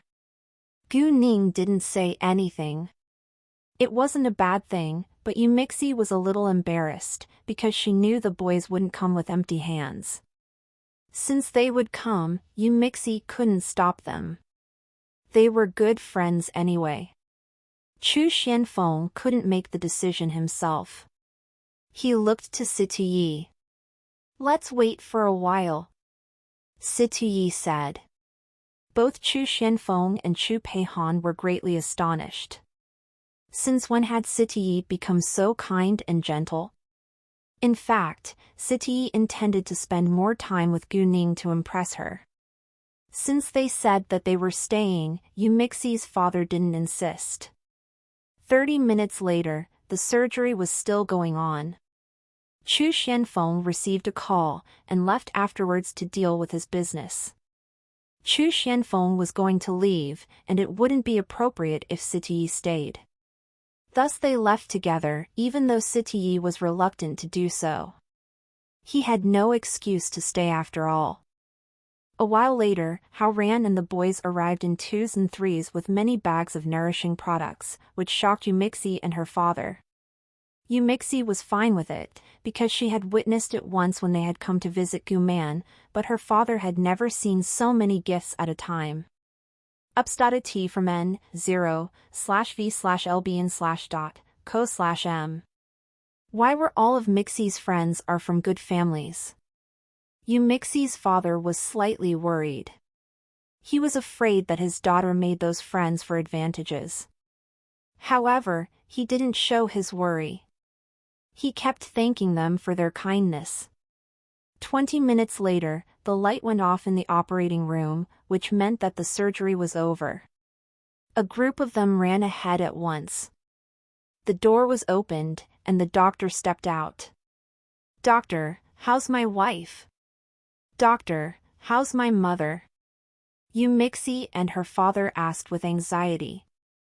"The surgery is a great success. She'll wake up when the anesthetic wears off," the doctor replied. Everyone was relieved. They then pushed the patient back to the patient room. Guning let Hao Ran and Qin Zixuan buy some food for Yumixi and her parents when they arrived at the VIP patient room. Yumixi's father immediately stopped them. He didn't want to bother them further. Instead, he planned to let Yumixi invite them to have a meal to thank them, but Guning declined. Guning persuaded Yumixi's father to focus on taking care of Yumixi's mother. Yumixi's mother for now was the one who needed care the most after all. Yumixi's father listened to Guning in the end. Hao Ran and Qin Zixuan of course followed Guning's order. At that time, Guning walked to the side of Yumixi's mother's bed. She used her jade eyes to check her physical condition. Gu Ning had absorbed a large amount of power, and she was already able to cure the human body to some extent with her power, but for severe injuries, her power still wasn't enough. The tumor was already removed from Yumixi's mother's head. The only injury she had was the cut left by the surgery. Gu Ning administered some power, a light white fog that ordinary people couldn't see, into the cut to only cure the flesh inside, to prevent someone from finding out. Outside, the cut remained the same, but it wouldn't affect the inside part anymore. It didn't cost much power to do so, so Gu Ning continued to check Yumixi's mother's body to see what else she could do. She was willing to do more for her friend. It was good that Gu Ning did, because Yumixi's mother's stomach was already festering, which was probably the reason why she had been frail and sick for so many years. Gu Ning immediately used her power to cure the damaged stomach. This time she spent a lot of power, and felt a little tired afterwards. Luckily, there was still half of her power left. No one noticed what she was doing, because it happened too fast. Half an hour later, the two boys got back with the food. Gu Ning and others didn't stay long before they left. Gu Ning had planned to do her scavenger hunt at the Yuntai Mountain today, but it was too late, so she gave it up. When Gu Ning and the boys were gone, Yumixi told her father what Gu Ning had discussed with her. She didn't want her father to be worried about her mother's health as well as the money. Yumixi's father was stunned to hear the news. To his astonishment, Gu Ning was able to start a business at such a young age. Although Gu Ning did so, he still felt like he had to do something. However, his family was too poor to pay the money back. Thus Yumixi's father could only reminded Yumixi to study hard so that she could help Gu Ning in the future.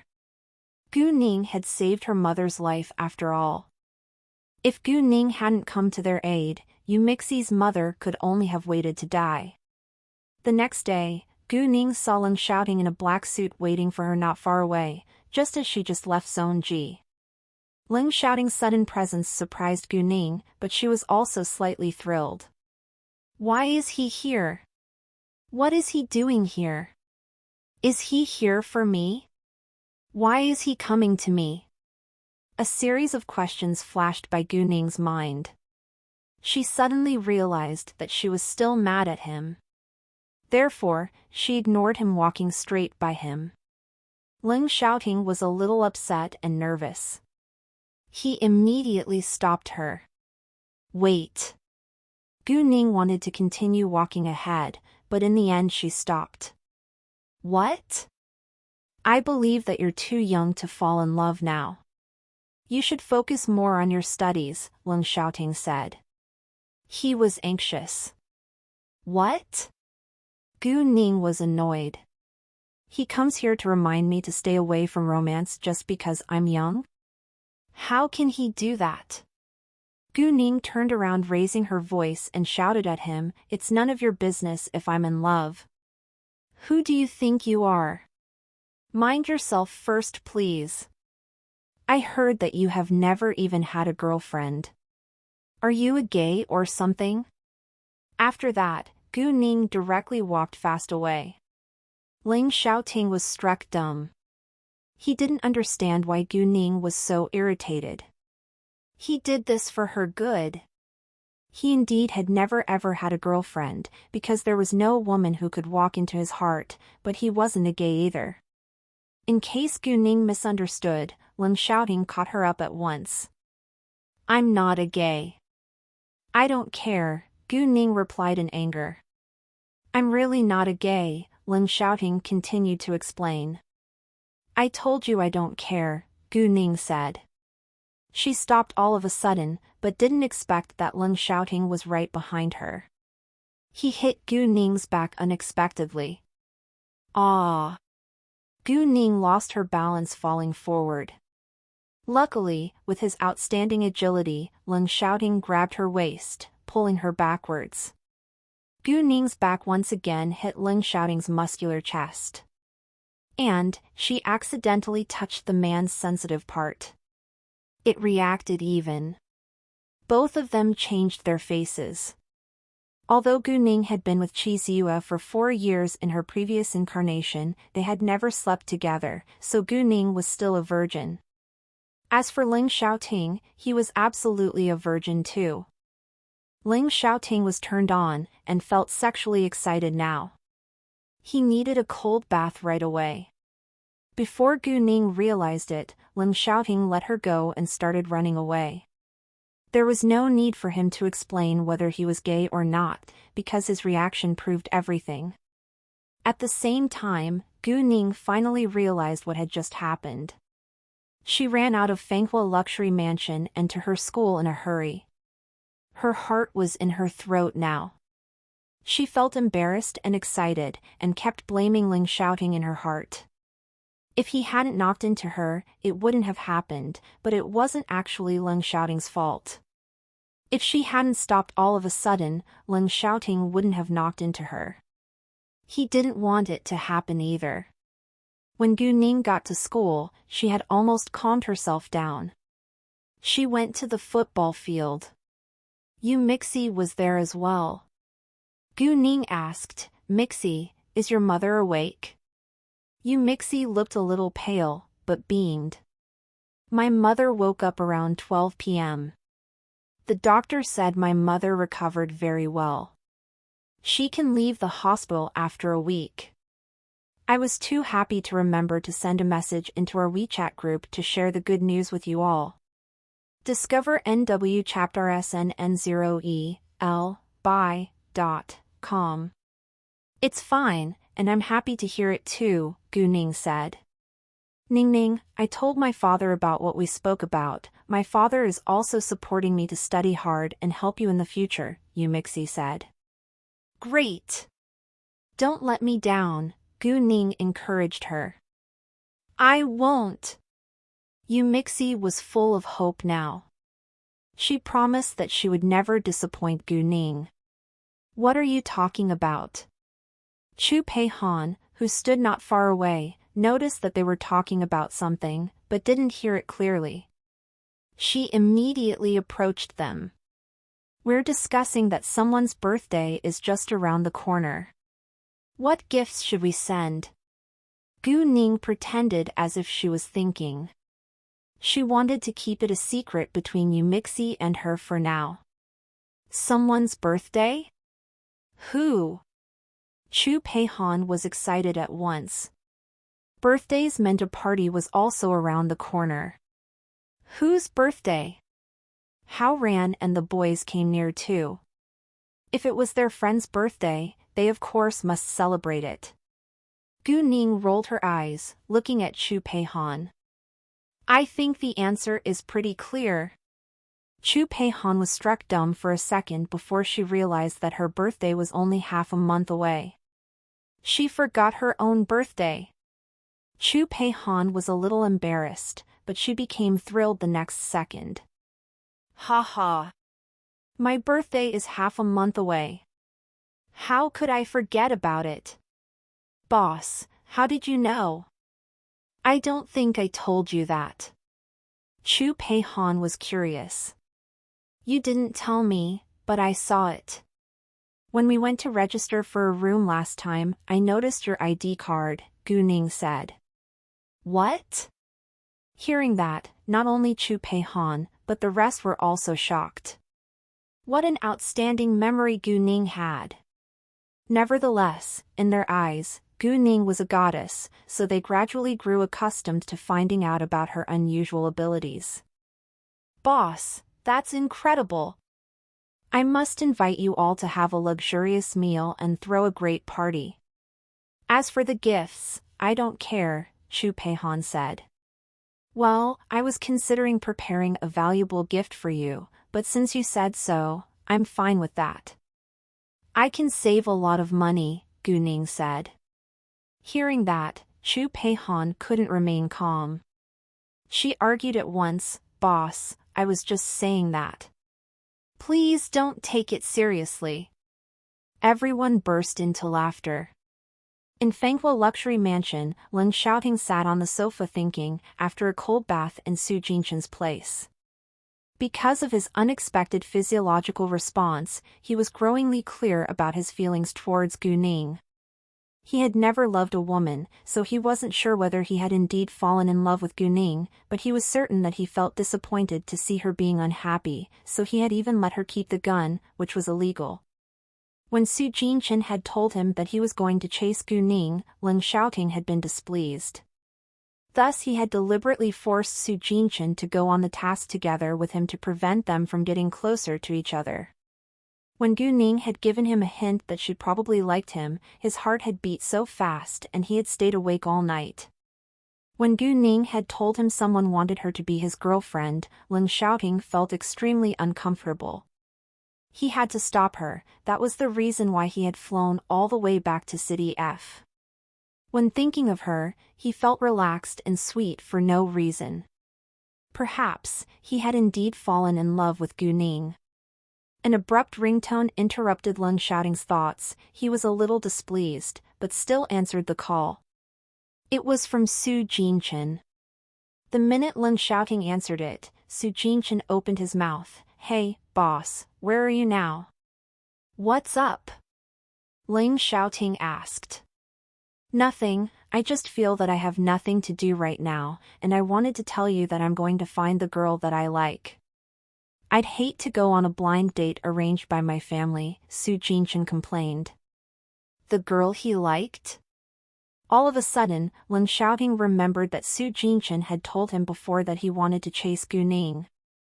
Leng Xiaoting immediately thought that Su Jinchen was going to find Gu Ning, so he strongly disagreed without hesitation. You can't do that. What? Why? Su Jinchen was a little dumbstruck. You have to wait until I get back, Leng Xiaoting said. Then when will you be back? Su Jinchen asked. Soon. However, exactly how soon he would be back was totally dependent on him. This wasn't the first time that Su Jinchen had been deceived by his boss. At noon, Zhou Xinghong sent Gu Ning a message with a picture. It was the advertisement photo of the Jade Beauty jewelry store. Zhou Xinghong was asking for Gu Ning's opinion. If it wasn't good enough, they still had time to alter it. If Gu Ning was satisfied with it, they could print it out right now for promotion. Gu Ning looked at it for a while, and she liked it. Zhou Xinghong then went to print it. The afternoon classes were finally over, except for Mu Ke and An Yi who still had to attend the evening class. The rest of them left the school together. Yu Mixi needed to visit her mother in the hospital, so she had asked for a leave from Todi's evening class. After they said goodbye to one another, Gu Ning walked towards her home. She planned to run back home when there were fewer people around. However, before long, a black Maserati stopped right by her side. The window of the back seat was rolled down. It was Siti. Get in, let me drive you home. Siti said. No, thanks. I'm used to running home, Gu Ning declined. This is my first time driving a person home on my own initiative. Please do me a favor, Siti added. Since Siti said so, Gu Ning didn't want to hurt his feelings, so she got in. However, the men who sat in the driver's seat and the passenger seat were shocked. Since when had their boss become so kind and gentle? Let's go! To Fanghua Luxury Mansion, Siti ordered. Hearing Sitia's voice, the driver immediately drove the car towards Fanghua Luxury Mansion. No one noticed that there was a black Land Rover stopped not far away from Sitia's Maserati, and the man sitting inside fixed his eyes on Gu Ning from the beginning to the end. Seeing that Gu Ning sat in Sitia's car and left, the look became cold and upset. The man was Leng Xiaoting. Leng Xiaoting finally figured out that he already fallen in love with Gu Ning, so he came to her, but unexpectedly he was too late. He didn't know who the owner of the car was. Thus he could only follow them along the way. At the same time, Siti was talking with Gu Ning once in a while in the car. When they almost arrived at Fanghua Luxury Mansion, Siti wanted to exchange numbers with Gu Ning. He told Gu Ning that if she encountered any trouble in City G, she was free to turn to him for help, and he had a network in gangs and government alike. The two fellows who sat in the front were shocked again. Since when had their boss become so helpful and altruistic? However, after the shock, they didn't dare to let their mind wander. It would be terrible if any accident happened. Gu Ning of course wouldn't deny it. She was in need of help. Gu Ning used to suspect that the man had some connection with the Qing gang. Now that Siti Yi said it himself, Gu Ning was more certain that he must be closely connected with the Qing gang. If you ever annoyed the gangs, you could only fight against them with your life.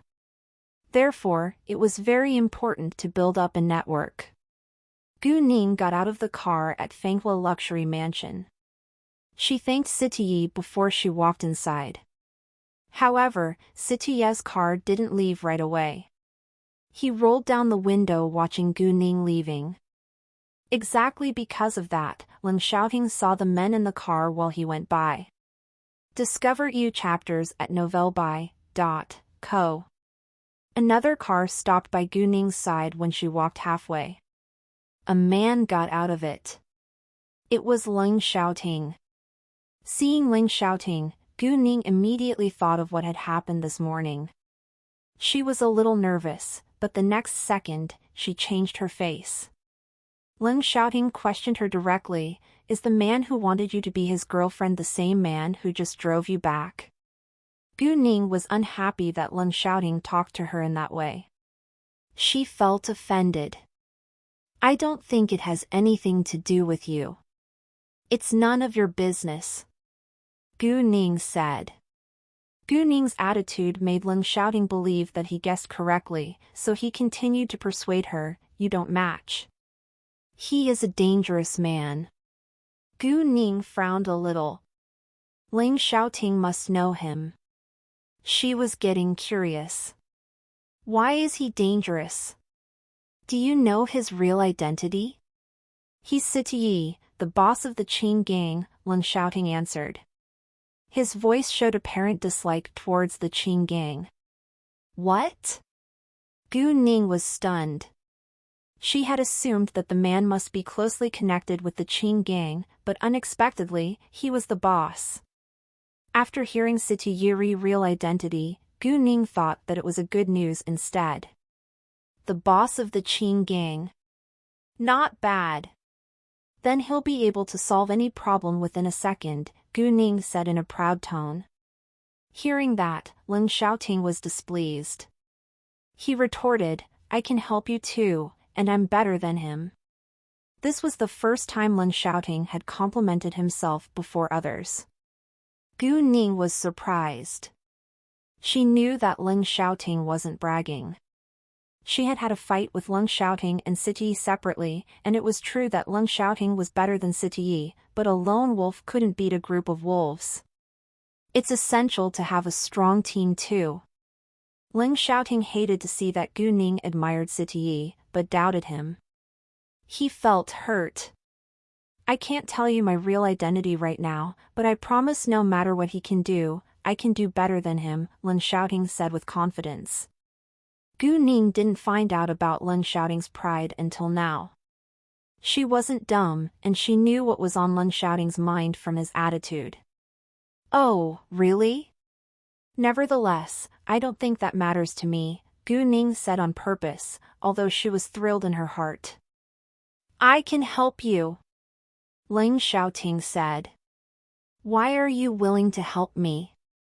"We aren't close anyway," Gu Ning replied. "We can be," Ling Xiaoting said. "Be what?" Gu Ning teased. "We can be close," Ling Xiaoting said. "How close can we be?" Gu Ning continued. Ling Xiaoting suddenly stopped and flushed. He was lost for words. "Fine, I think I better not bother you." Gu Ning turned around to leave. Ling Xiaoting was so nervous that he blurted it out, "Would you be my girlfriend?" After that, the man felt like his whole face was burning and his heart was beating fast, but he had already said it aloud. He couldn't take it back. In fact, he wasn't willing to do so either. Gu Ning stopped. Although it wasn't unexpected, it surprised her. She got nervous too, and didn't dare to face Lin shouting. It's not up to me, but you. Can you win my heart? Gu Ning forced herself to calm down. She sent Ling shouting a positive message. Hearing that, Ling shouting's eyes were aflame with pleasure. He didn't know how to chase a woman, but he could learn, so he responded, I'll try my best. Great, I'll wait, Gu Ning said before she escaped away. Ling shouting stood still for a long while. When he got home, he immediately searched the internet to find out about ways of chasing a girl. Gu Ning went back home with a red face, which astonished Gu Man Ning. What happened? Your face is so red. Gu Man said, reaching out her hand to touch Gu Ning's forehead to see whether she had a fever. Mom, I'm fine. I just ran back, so I feel a little hot, Gu Ning explained immediately, although she didn't believe it herself. Gu Man was relieved, and Gu Ning's forehead wasn't hot, so she believed it. Have a bath now. We'll go to your aunt's place to have the meal. Sure, Gu Ning answered, then stepped into her room. 10 minutes later, Gu Ning finished her bath and walked out in her casual clothes. Gu Ning used her hairdryer to dry her waist-long hair and put it into a bun for convenience. She took her phone and keys, leaving for Gu Qing's home afterwards. Seeing that Jiang Su was home, Gu Ning asked him with care, Uncle, how is everything going? Everything is fine. The construction materials will be delivered tomorrow afternoon. The store is ready to open the day after tomorrow. Jiang Su was apparently happy. I'm glad to hear that, Gu Ning said. Then she walked into the kitchen. Gu Man and Gu Qing were busy cooking. Mom, Aunt, do you need help? Nope, just sit there. The meal will be ready soon, Gu Qing said. Oh, how is the beauty salon? Gu Ning asked. It's going well. We're getting used to running the business, Gu Qing added. That's good to know, Gu Ning said. Where is Xin Yue? In her room. She locked herself in the room after she came back from her school. I don't know why. She won't come out, Gu Qing sounded a little worried. Let me talk to her, Gu Ning said. She walked to Jiang Xinyue's room and knocked on the door. Xinyue, it's me. What are you doing in there? Nothing, Jiang Xinyue said, but it seemed that she had no intention to come out. Gu Ning was astute enough to notice that Pang Xinyue's voice wasn't right. She was crying, but why? May I come in? Gu Ning asked. Sorry, I'm reading. Jiang Xinyue declined. How can she be so impolite? Does she have to read right now? Xinyue, come out right now. Gu Qing ran out from the kitchen and raised her voice in anger. Aunt, it's fine. Leave it to me, please. Gu Ning immediately pushed Gu Qing back to the kitchen. Although Gu Ning didn't want to invade others' privacy, Jiang Xinyue obviously wasn't normal. Thus she could only use her jade eyes to see what was going on inside. In the room, WXEAWORLD.site, Jiang Xinyue was actually sitting in front of her studying desk, but she wasn't reading. She was crying. On her left cheek, there was a clear palm mark. To be specific, there were several palm marks added up. Seeing that, Gu Ning's face changed. She understood why Jiang Xinyue wasn't willing to come out. She didn't want anyone to find out about the injury on her face. Gu Ning immediately went to get a bottle of icy drink and sent a message to Jiang Xinyue. Xinyue, I understand that you don't want you parents to know what has happened, but I can help you. Please open the door and let me in. Jiang Xinyue read the message and hesitated to open the door. After a few seconds, she stood up opening the door for Gu Ning. Jiang Xinyue let her hair down to cover her left cheek. Gu Ning stood before her, but Jiang Xinyue only called her quietly and kept her head down to avoid her look. Gu Ning walked in and closed the door at once. She locked the door before pulling Jiang Xinyue to the side of her bed. Without saying anything, she used the icy bottle to cover Jiang Xinyue's swollen cheek. Jiang Xinyue moved unconsciously but was stopped by Gu Ning. If you don't want your parents to know, stay still. Jiang Xinyue didn't dare to move afterward. She was a little afraid of Gu Ning since Gu Ning had changed into a different person. Gu Ning used the icy bottle as a cover. In fact, she was secretly removing the red marks on Jiang Xinyue's face with her power. However, in order not to raise any doubt, Gu Ning let the icy bottle stay on Jiang Xinyue's face for several minutes. Sister, how did you know? Jiang Xinyue didn't realize it until now. How could Gu Ning know that her face was injured? It's not important. Just tell me what happened. Gu Ning of course wouldn't tell Jiang Xinyue the truth. Jiang Xinyue didn't know where to start. Just say it. Gu Ning threatened a little. Jiang Xinyue immediately opened her mouth.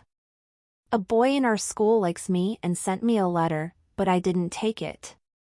Then a girl who likes the boy found out about it. She came to me and slapped my face several times. She even warned me to stay away from the boy, or she will hit me every time she sees me, but there is nothing between the boy and me. Saying that, Jiang Xinyue felt aggrieved and cried again. Hearing that, Gu Ning was extremely annoyed. Which classroom does the girl study in? What is her name? Gu Ning curbed her anger and asked coldly. The third classroom in the 9th grade. There's Xiaopijio, Feng Xiaoyu and Zhang Yanlin. Facing Gu Ning, Jiang Xinyue didn't dare to hide the fact. Read lat stchers on n/v/l/b.i.cm. Get it? I'll fight back for you. And you must remember, don't ever escape and cry alone anymore. You must stand up for yourself. Don't be a coward. No one will respect a chicken. If you can't handle it yourself, you can turn to me for help. Am I clear? Gu Ning educated her cousin. She didn't want her family to be bullied. Yes, Jiang Xinyue answered. She also knew people always bullied the weak, but she was accustomed to staying quiet. It would take time for her to change. Jiang Xinyue's eyes were swollen after she had been crying for a long time, but Gu Ning's magical power not only cured her eyes but also her cheek. When she came out with Gu Ning to eat, she looked no different than usual. Jiang Xinyue was surprised, but she didn't think further. Gu Ning also told Jiang Xinyue to use the excuse that she didn't do well in a test, so she was in a bad mood. Gu Qin and others believed it and comforted Jiang Xinyue to try her best the next time. They dined together in harmony later. At the same time, Leng Xiaoting was still busy learning the ways of chasing a girl. He had read many skills, like sending the girl flowers, seeing a movie together, sending the girl gifts, saying sweet nothings to her and so forth, but different girls liked different things, which confused Leng Xiaoting a lot. Therefore, he stayed up that entire night. The next morning, when Gu Ning just walked out of Zone G, she saw a black Land Rover stopped by the road, and Leng Xiaoting was leaning against the car door facing her. Gu Ning couldn't deny that the man looked so cool and attractive in that pose. Seeing Gu Ning, Leng Xiaoting immediately stood straight. He was still a little nervous being with her. Let me take you to school. Gu Ning calmed herself down. She felt slightly embarrassed that she was distracted by his charming appearance. "Oh, no, thanks. I always run to school." Ling Xiaoting was a little upset. Then I'll run to your school with you." Gu Ning intended to reject, but suddenly changed her mind. "I don't mind." Ling Xiaoting felt better then. He left the car at the same place, running to school with Gu Ning. On the way, they didn't talk at all. Ling Xiaoting wanted to, but he had no idea what to say. When they arrived, Ling Xiaoting said, "Let's have breakfast together." I have an appointment with my friends." "We'll be having breakfast together," Gu Ning declined on purpose. "How about lunch? Are you free then?" Ling Xiaoting invited again. "Sorry, I need to deal with something then," Gu Ning rejected once more. However, this time, Gu Ning truly had something important to deal with at the noon. She was going to teach those girls who had bullied Jiang Xinyue a lesson. Ling Xiaoting frowned tightly. He was disappointed, but wasn't willing to give up. "How about this afternoon?" Gu Ning didn't want to see Ling Xiaoting being so upset, so she felt reluctant to turn him down again. "Sure." Having an affirmative answer, Ling Xiaoting's eyes lit up. "What do you want to have?" "Seafood." Gu Ning knew Ling Xiaoting was allergic to seafood. Thus she deliberately said it. She understood that men were hunters, and you could never let them catch you easily. It was Ling Xiaoting who had warned her that she was too young to fall in love. Now he shot himself in the foot. Gu Ning was a normal girl with ordinary emotions. Sometimes she would test the man she liked too. "No problem." Ling Xiaoting knew that Gu Ning did it on purpose, but he agreed. "I'll pick you up at the end of the day." "I don't think that's a good idea. If my classmates find out, they will gossip." "You can tell me where you are then and I'll come to you," Gu Ning said. However, she wasn't actually worried about gossip at all. Instead, she planned to be late and let him wait for her. "Oh, you're right," Ling Xiaoting said. "Bye-bye," Gu Ning said to him before she ran into her school. Ling Xiaoting fixed his eyes on Gu Ning's back until she disappeared from his sight. "Ning Ning." Halfway there, Chu Peihan called Gu Ning from behind. Gu Ning stopped and looked back and noticed Chu Peihan wearing a meaningful smile. It seemed that Chu Peihan had witnessed Ling Xiaoting and her being together. "Indeed. Tell me, who is that man?" Chu Peihan asked. "A friend," Gu Ning answered. "Oh, really? What kind of a friend is he?" Chu Peihan laid her arm on Gu Ning's shoulder. She wouldn't let her go unless she told her the truth. A normal friend, Gu Ning couldn't help but roll her eyes. "Ha, I don't believe it." Chu Peihan squinted. "Believe it or not," Gu Ning said, like there was really nothing between Ling Xiaoting and her. "Fine, I believe you." Since Gu Ning said they were only friends, then so be it. Chu Peihan only gossiped a little. It didn't mean that she deemed that they were a couple. A male and a female could be brother and sister, or friends. They didn't have to be a couple after all. Moreover, Gu Ning and the man didn't seem very close. Ever since Gu Ning had found out that Siti was the boss of the Qing gang, she believed Xu Xianfeng must be a member of the gang as well. And he seemed to be an important figure besides Siti. He must be in a high position in the Qing gang. As for Chu Peihan, Gu Ning wasn't sure whether she was a member of the Qing gang too. Anyway, Gu Ning didn't care about that. She was willing to maintain a good relationship with the Qing gang. Discover new chapters at novelby.co. Since Chu Peihan didn't expose her real identity, she apparently didn't want others to know it. Thus Gu Ning also kept it a secret. "Oh, Ning Ning, which university is your aim?" Chu Peihan suddenly asked. "The capital university, how about you?" Gu Ning asked. "I want to go to the same university as you. My older brother can help me arrange us into the same dormitory by then." Chu Peihan was excited. "That's a good idea. However, I need to tell you now. I will probably only be staying in school for 1 or 2 months. I'm going to start a business and I'll be super busy. It will be more convenient for me to live outside of the school," Gu Ning said. She didn't want to hide her ambition. "What? You're going to start a business?" Chu Peihan was amazed. She looked at Gu Ning with admiration. "Boss, you're truly my idol now. I don't have the ambition to run a business. I just want to live my life. Boss, if you're successful in the future, please don't forget me." Chu Peihan clasped Gu Ning's arm, like Gu Ning was going to abandon her. Well, they were just playing with each other. Chu Peihan's family was powerful enough. She actually didn't need Gu Ning's support. "Sure, I promise I'll take good care of you if I can be successful in the future. Then I'll marry you into a good family," Gu Ning teased. "I don't want to be married.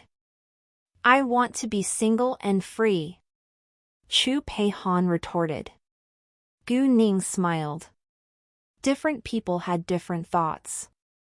Chu Peihan was too young to think about that. When she was at a certain age, or met her Mr. Right, she would probably change her mind.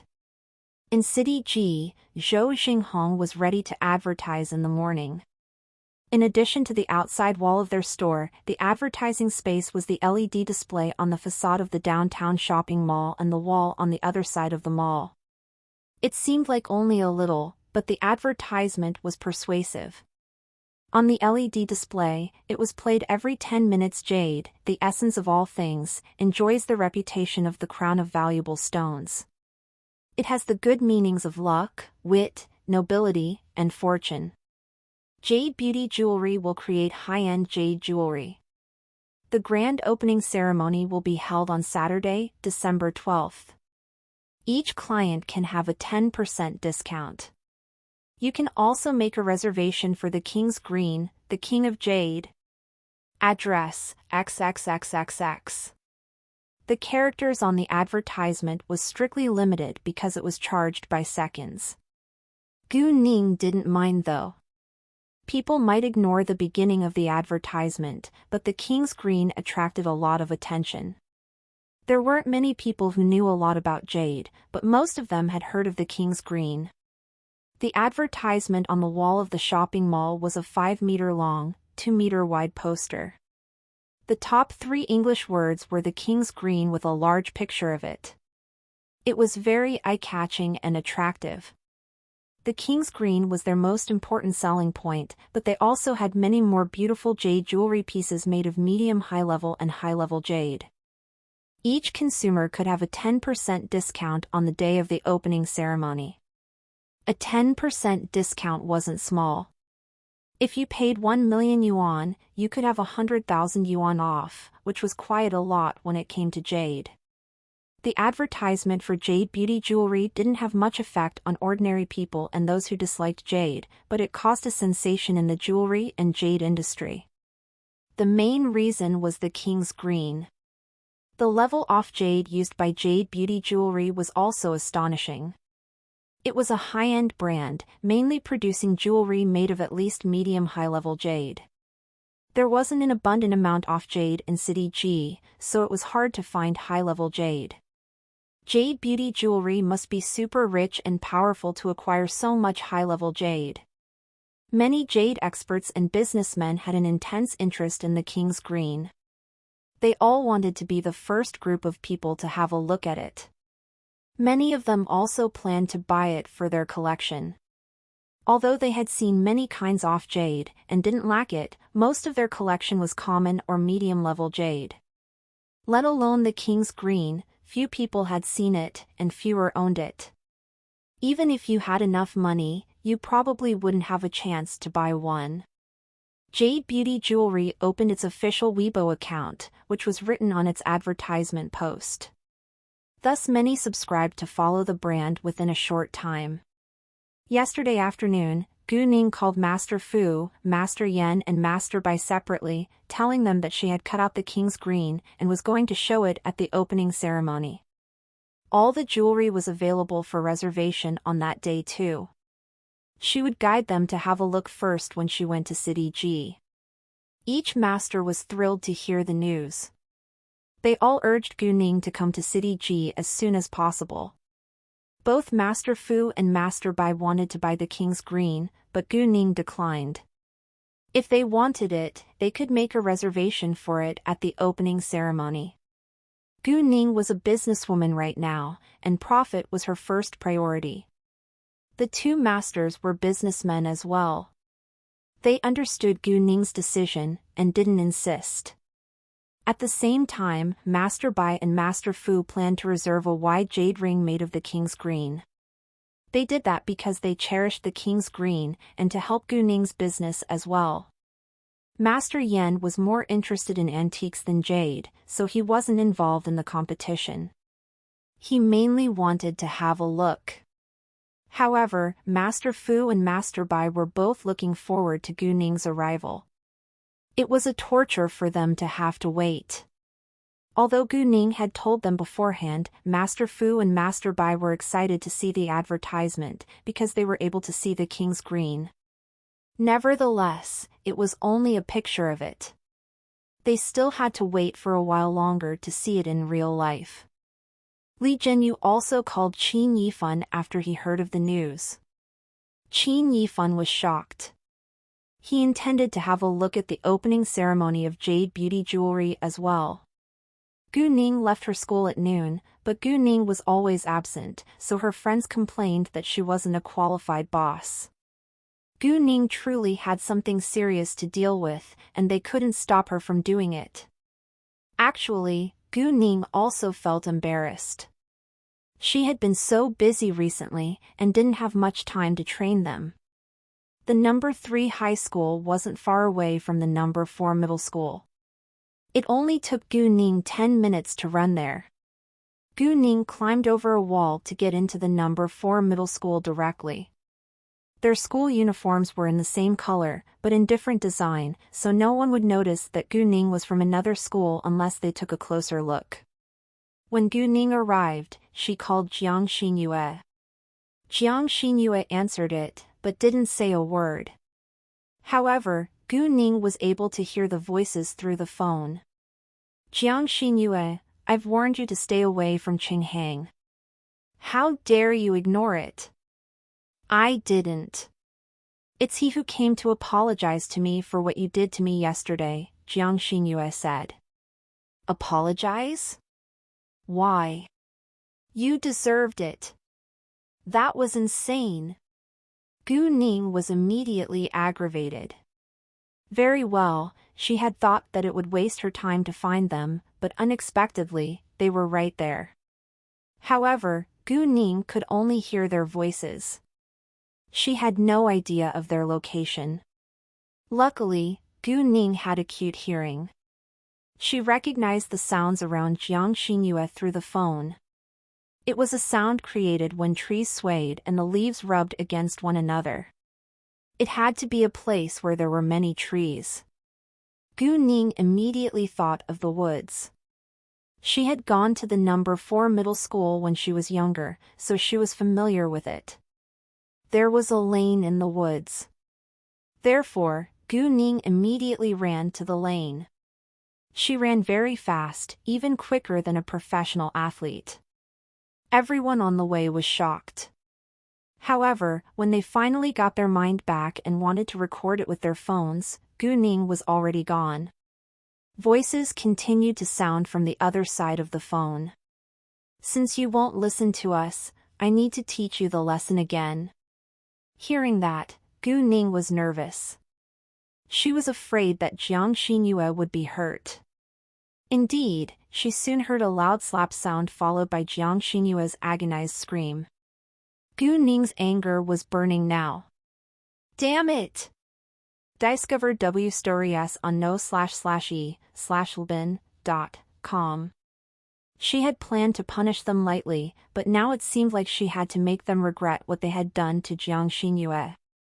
When Gu Ning finally got there, Jiang Xinyue had already been slapped twice. Gu Ning dashed forward at once. She kicked the 3 female students surrounding Jiang Xinyue several meters away with great force. Gu Ning didn't think that she should be kind at all. The 3 female students didn't even have a chance to react. One knocked into the tree and fell down onto the ground, then fainted. One's calf hit a stone and it was broken right away. She couldn't move, but was crying in severe pain. One's face smashed into the ground. Her jaw swelled. Her front teeth disappeared and blood continuously poured out of her mouth. She wasn't even able to cry. Jiang Xinyue was stunned by the scene before her eyes.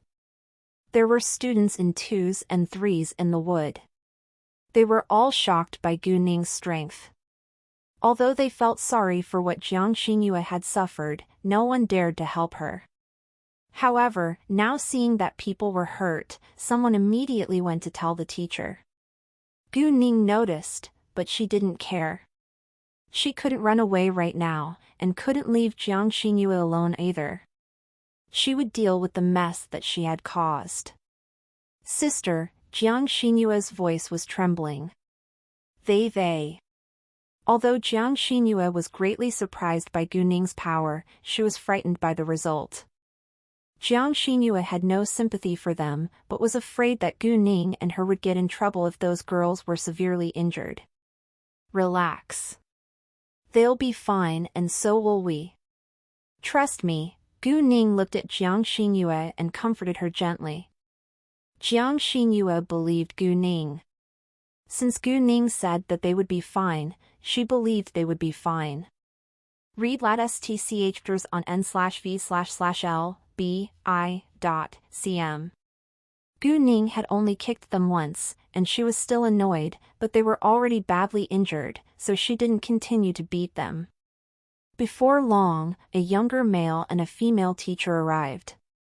Although they hadn't witnessed it themselves, a student had told them that a girl kicked 3 female students several meters away. One passed out, one's leg was broken and one's front teeth were missing, which was shocking. The 2 young teachers couldn't believe that a single girl was able to kick away a person at a time and cause such a great deal of damage, so they thought that it must be an exaggeration. However, when they saw the 3 female students' condition, they had to accept the truth. The female teacher went to the student who had fainted, calling in panic, "Jiao Jiao, Jiao Jiao."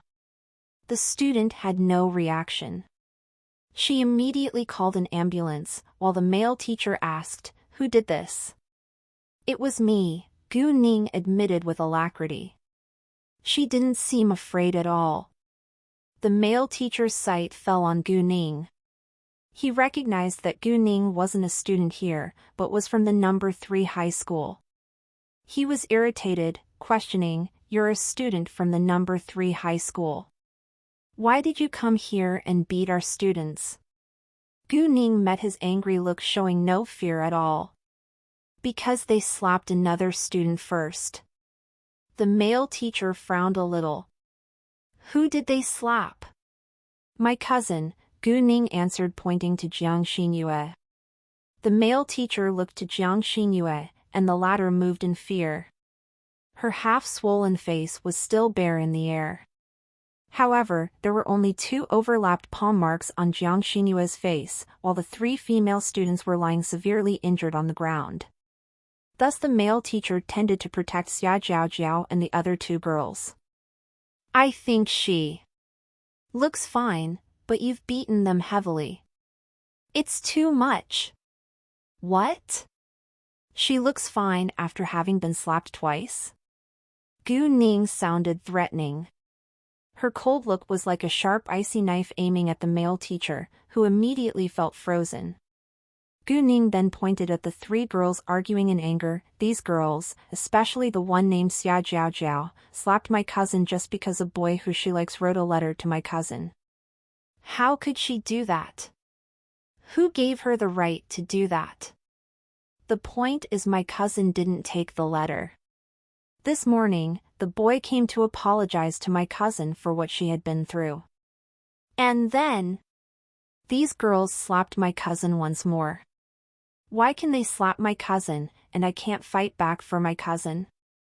Do you think I can stand here watching my cousin being slapped and stay quiet?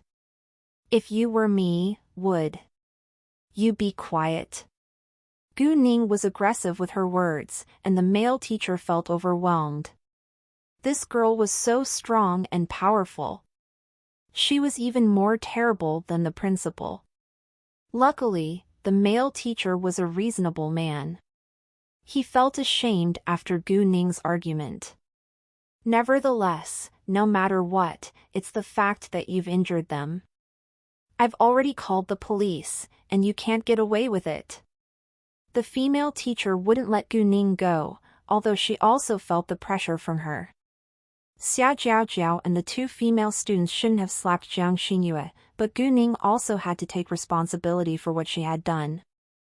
Actually, Gu Ning just needed to pay the administration fee if they could make her do it, but the female teacher of course intended to let Gu Ning pay more than just money. Jiang Xinyue, instead, was scared that the teacher had called the police. Gu Ning held her hand, giving her power, and comforted her. I know that I should take responsibility for what I've done, but what they have done to my cousin is intentional injury, which is more serious, Gu Ning said in a meaningful way. She wasn't worried at all. So, what can you do? The female teacher apparently didn't believe that Gu Ning had the ability to stand against her. Because she knew Jiang Xinyue's background, she didn't think that Gu Ning could bear the result. From the female teacher's attitude, Gu Ning sensed that there must be at least one girl among the three who was from a powerful or rich family, but so what, Gu Ning wasn't weak either. If they wanted to use their network to gain an advantage, Gu Ning would do the same. Interesting. Then let's see. Gu Ning didn't care at all. Instead, she sounded provocative. In the female teacher's eyes, Gu Ning's confidence amounted to naiveness. However, the male teacher didn't know Jiang Xinyue's background. Seeing Gu Ning being so calm and confident, he assumed that she must be powerful. Nevertheless, no matter what, he didn't want to be involved further. Within 2 minutes, there were a lot of people gather around, including several teachers. Everyone was shocked by the fact that Gu Ning had kicked Xia Jiao Jiao and the other two girls several meters away, but few of them criticized Gu Ning. Just as Gu Ning had explained, although she had to take responsibility for what she had done, Xia Jiao Jiao's behavior was an intentional injury. A few minutes later, the principal arrived as well. The principal was named Du Haiping and was a snobbish and selfish man. Xia Jiao Jiao's father was the leader of the Administrative Examination and Approval Section of the Education Bureau, Xia Mingshan. It would be of great help if he could maintain a good relationship with Xia Jiao Jiao's father. If not, his career would end soon. Du Haiping didn't have powerful support after all, so he had to please the rich and the authorities. That being the case, he obviously completely stood for Xia Jiao Jiao. Once he found out that Gu Ning was the one who had beaten Xia Jiao and the other two girls, he immediately swore at her without asking the reason. However, seconds later Gu Ning stopped him. Enough! Gu Ning was so aggressive that Du Haiping was struck dumb. He rounded his eyes focusing on Gu Ning, but didn't know what to do next. All the other people were surprised that Gu Ning dared to yell at the principal. Even the female teacher was slightly regretful, but she still refused to believe that Gu Ning had support. It seemed like today would be a long day. As the principal, you snapped and blamed me without even asking why. You're a shame to teachers. Gu Ning was being very serious, but not because she was arrogant. It was the principal who didn't have any moral standards after all. After a long while, Du Haiping finally realized that he had been educated and humiliated by a teenager. He was annoyed with shame. How dare you talk to me like that? Wasn't it you who injured those girls? So what? They have slapped my cousin twice on purpose. They deserve it, Gu Ning said coldly. Du Haiping was mad. Your cousin seems fine. Why did you have to do that? Don't treat others the way you don't want to be treated. I think that I've already been kind, Gu Ning sneered. Gee. How naive you are. You could be arrested. Du Haiping threatened. I don't care. I won't be the only one who will be arrested, Gu Ning shrugged, glancing at Xiaji Jiao and the other two girls. Don't forget there is one thing called power in this world, other than equality. Du Haiping said with disdain. He was laughing at Gu Ning's innocence. Of course, other than equality, there is one thing called power in this world, Gu Ning replied in a meaning way. So, never annoy someone you don't know. Seeing Gu Ning being so confident, Du Haiping got anxious.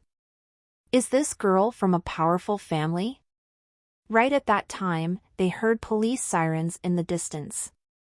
The police came within 10 minutes. Although the police station wasn't far away, it wasn't near either. Because the female teacher specifically reminded the police that it was the daughter of Xia Mingshan, the leader of the Administrative Examination and Approval Section of the Education Bureau, who had fainted after being kicked, the police didn't dare to waste time. The hospital was a little farther away than the police station, so the ambulance hadn't arrived yet. A police car stopped beside the crowd. 3 policemen got out, walking inside. The female teacher immediately walked ahead, talking to the policeman. It's so nice to meet you. It's her who has injured 3 students. Take her away, a policeman ordered. The other 2 policemen stepped to Gu Ning at once, and one of them had handcuffs. They didn't bother to ask the reason. It was obvious that they had been bought by money. Wait! Gu Ning stopped them. The 2 policemen stopped, looking at her with disdain. One of them asked, "What? Are you going to resist?" "No, but aren't you supposed to figure out what has happened before you arrest me?" Gu Ning asked seriously. Hearing that, the 2 policemen lost their patience. They didn't think that it was necessary. However, in front of the public, they couldn't say it out aloud, so they asked a perfunctory question. Fine, then let me ask you. Did you hit them? Yes, Gu Ning answered.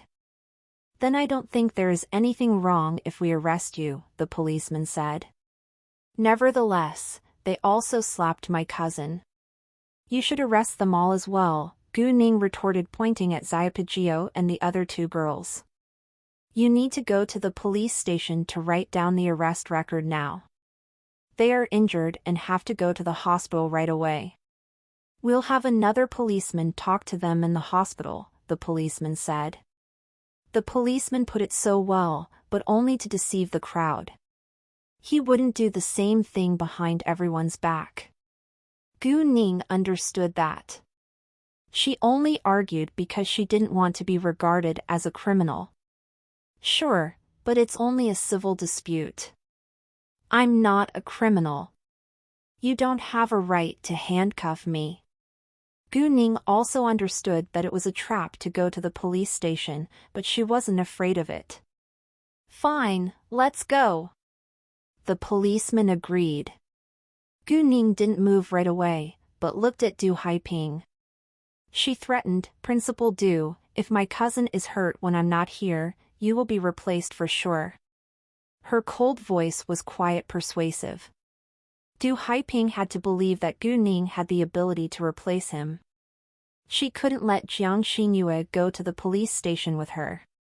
No matter if Jiang Xingyue was guilty or not, her reputation would be affected, but Gu Ning didn't care. Please, Jiang Xingyue clasped Gu Ning. She wouldn't let her leave. Relax, I'll be fine. Don't tell our families. Gu Ning stared at Jiang Xingyue with determination. Jiang Xingyue felt comforted for no reason. Then, Gu Ning left with the two policemen. Just as they got in the car, the ambulance arrived. In the car, Gu Ning took out her phone to make a call. A policeman immediately reached out his hand to grab it. You're a suspect now. Your phone has to be confiscated. Gu Ning raised her hand to seize his hand tightly. The policeman couldn't move all of a sudden. Newest tirais at n/vel/b/i/n.co. A grown-up man failed to deal with a teenage girl. The policeman was irritated with shame. He threatened, "Let me go, or I'll arrest you for attacking the police." Attack the police? Do you think I'll be afraid of that? Stay away. You can't afford the result. Gu Ning warned coldly. The policeman was mad, but he knew he couldn't defeat the girl. However, he was also surprised by her confidence. The female teacher had already told them that the girl was from an ordinary family. That was the reason why they were so rude. So he said in a sarcastic way, "How dare you beat the daughter of Xia Mingshan? Do you know who her father is? He is the leader of the Administrative Examination and Approval Section of the Education Bureau. You are doomed." So what? They forced me to do so, Gu Ning said calmly. How naive you are. Do you think you will be safe once you walk into the police station? Another policeman asked in an arrogant way. It's not up to you. In City F, a leader of the Administrative Examination and Approval Section of the Education Bureau is nothing, Gu Ning replied with confidence. It seemed like she was more powerful than Xia Mingshan. Nevertheless, it's more than enough to deal with a poor girl like you, the policeman said with disdain. Even though Gu Ning was so confident, he still believed that she was merely a poor girl. The two other policemen had a different opinion. A poor girl wouldn't dare to ignore the influence of Xia Mingshan and attack the police. Was this girl not as ordinary as the female teacher told them? How can you be so sure that I'm a poor ordinary girl? Have you done the investigation yourself? Gu Ning teased. She didn't understand why these people were so certain she was weak. In the past, she was indeed a poor ordinary girl, but now, let alone her either rich or powerful friends, she as the chairman of Xinhua Real Estate was influential enough to protect herself. Of course, she had no intention to use her identity as the chairman of Xinhua Real Estate. There was no need to do so. Hearing that, those policemen were anxious. Isn't she a poor ordinary girl? Aren't you a poor ordinary girl? One policeman asked unconsciously. We'll find out later, Gu Ning said. All of a sudden, the three policemen felt uneasy, but they still had to do what they should do. Gu Ning picked up her phone calling someone. This time, none of the policemen dared to say a word. Seeing that the caller was Gu Ning, Lin Xiaoting immediately answered with amazement. However, when he heard what Gu Ning had been through, he was upset and annoyed. Gu Ning asked, "Didn't you tell me you can help me? I beat someone at the number 4 middle school, and I was arrested by a nearby police station. Can you get me out? If you can't, I'll call." Before Gu Ning could finish, she was interrupted by Ling shouting. I can, wait a second. I'll come to you. Great, I'll wait for you, Gu Ning answered before she hung up. I'll wait for you. Ling Xiaoting felt like his heart was touched heavily. He immediately walked out and forgot that he was wearing a pair of slippers. Once he was outside, he called someone. He didn't realize he was in a pair of slippers until he got into the car, but there was no time to change, so he directly drove to the police station at a high speed. The policeman looked at Gu Ning with mixed emotions. Is this girl really influential? Several minutes later, they arrived at the police station. Gu Ning was guided into a trial room, but no one walked in to question her. Outside, the three policemen were discussing in a low voice. What should we do now? I think we should wait. What if she really called someone who is more powerful than Xia Mingshan? I agree. Although Xia Mingshan is man of some power, he is indeed not an official in City F. At that time, a middle-aged policeman walked over.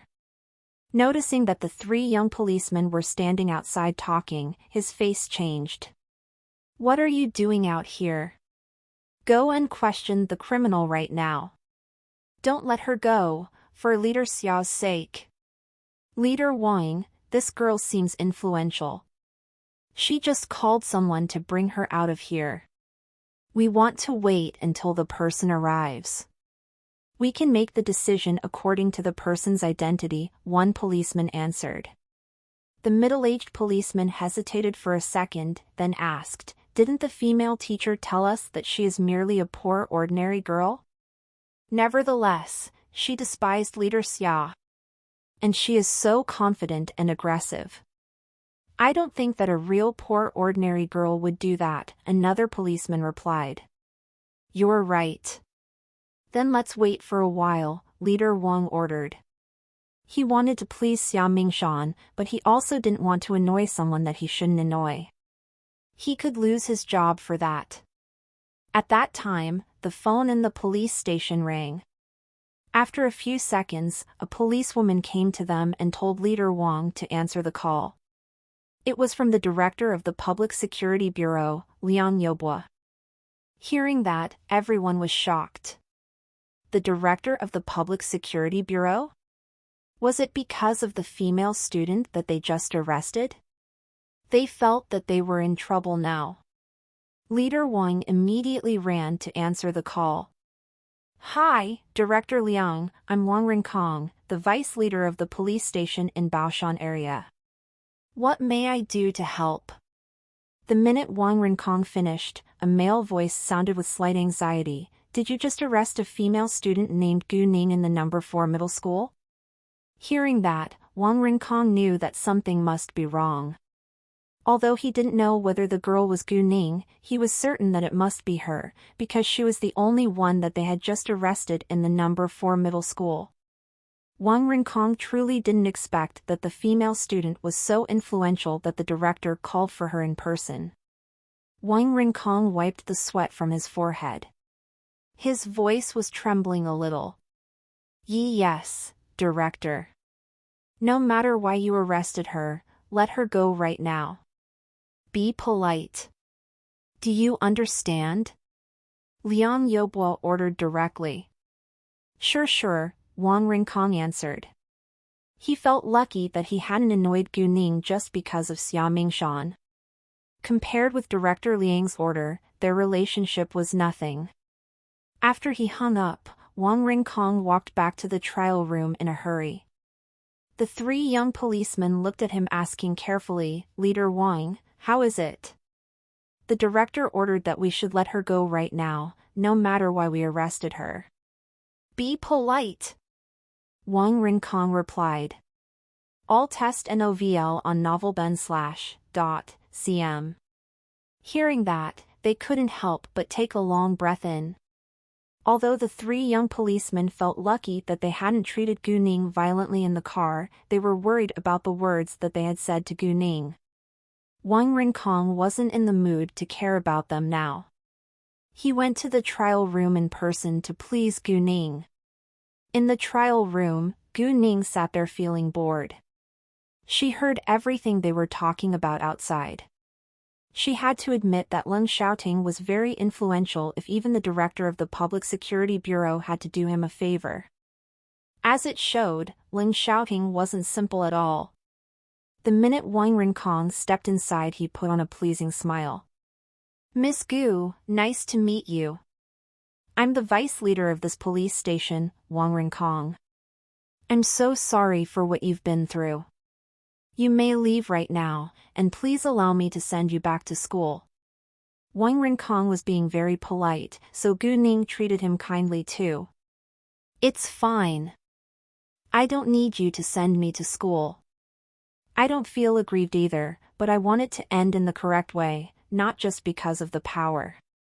Then, Gu Ning gave Wang Rincong a piece of paper. Wang Rincong immediately took it. Gu Ning added, although you didn't question me, I've already written down everything. You can go check it. I know I shouldn't have beaten them, but I only did it to protect my cousin. Wang Rincong read through it. He knew that Gu Ning was telling the truth. From the perspective of the law, Gu Ning only needed to pay the administration fee, but the director had ordered to let her go. Wang Rincong didn't dare to let Gu Ning pay the fee. At the same time, Wang Rincong was also astonished that Gu Ning was able to kick a person several meters away. This girl is so amazing. I don't want anyone to bully my cousin from now on, especially Xia Jiao Jiao. Please call their principal and let him be aware of that. As far as I'm concerned, the principal tends to protect Xia Jiao Jiao. Explore new ovals on nvelbai.com. Wang Rincong of course understood Gu Ning's aim. Du Haiping, the principal of the number 4 middle school, protected Xia Jiao Jiao for the sake of Xia Mingshan. As for Du Haiping's behavior, Wang Rincong actually could understand it. He would do the same thing when facing power. They would always stand with the more powerful one. Like what was happening now. Gu Ning was the more influential one, and they naturally tended to please Gu Ning. No problem, I'll call him later, Wang Rincong answered. He was going to threaten the principal in fact. Oh, as for Xia Mingshan, I hope he can spend more time on educating his child. Students should focus more on studying. Do not hurt others out of impulse. If it happens again, it won't end as easily as it did today, Gu Ning said. Sure, Wang Rincong answered. Gu Ning then left, followed by Wang Rincong. She saw the 3 young policemen who had brought her to this police station the minute she walked out of the trial room. They appeared panicked. I told you that it's not up to you whether I will be safe. You better obey the rules and the laws the next time. If it happens again, you can't bear the result, Gu Ning said to them before she walked away. She wasn't threatening them, but just reminded them. If they continued to do what they did, they would be in trouble soon. Those policemen felt ashamed and learned their lesson. They were also grateful that Gu Ning didn't punish them. Miss Gu, it is 2:10 p.m. now. I suppose you need to attend your classes. Please allow me to send you to your school, Wang Rincong asked in an extremely polite way. No, thanks. Someone will pick me up, Gu Ning replied coldly, walking straight out of the police station.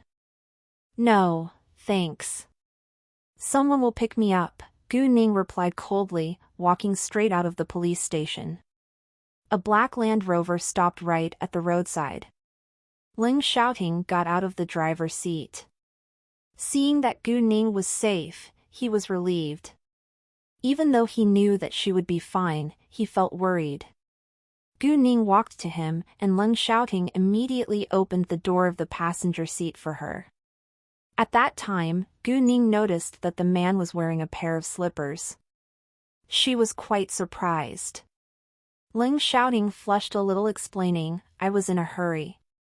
Haha, Gu Ning couldn't help laughing out loud, but she was touched. He had forgotten to change his shoes. He must have been super worried. Ling Xiaoting felt embarrassed and immediately changed the topic. Are you all right? I'm fine. Let's go now. Gu Ning got in the car. Ling Xiaoting closed the door, going back to his driver's seat and left. Wang Rincong watched the car disappear from his sight and finally relaxed. After that, he called Xia Mingshan and Du Haiping without delay and told them what Gu Ning had told him. Both Xia Mingshan and Du Haiping felt frightened. No one dared to say another word. As for the hospital administration fee, Xia Mingshan would pay it himself.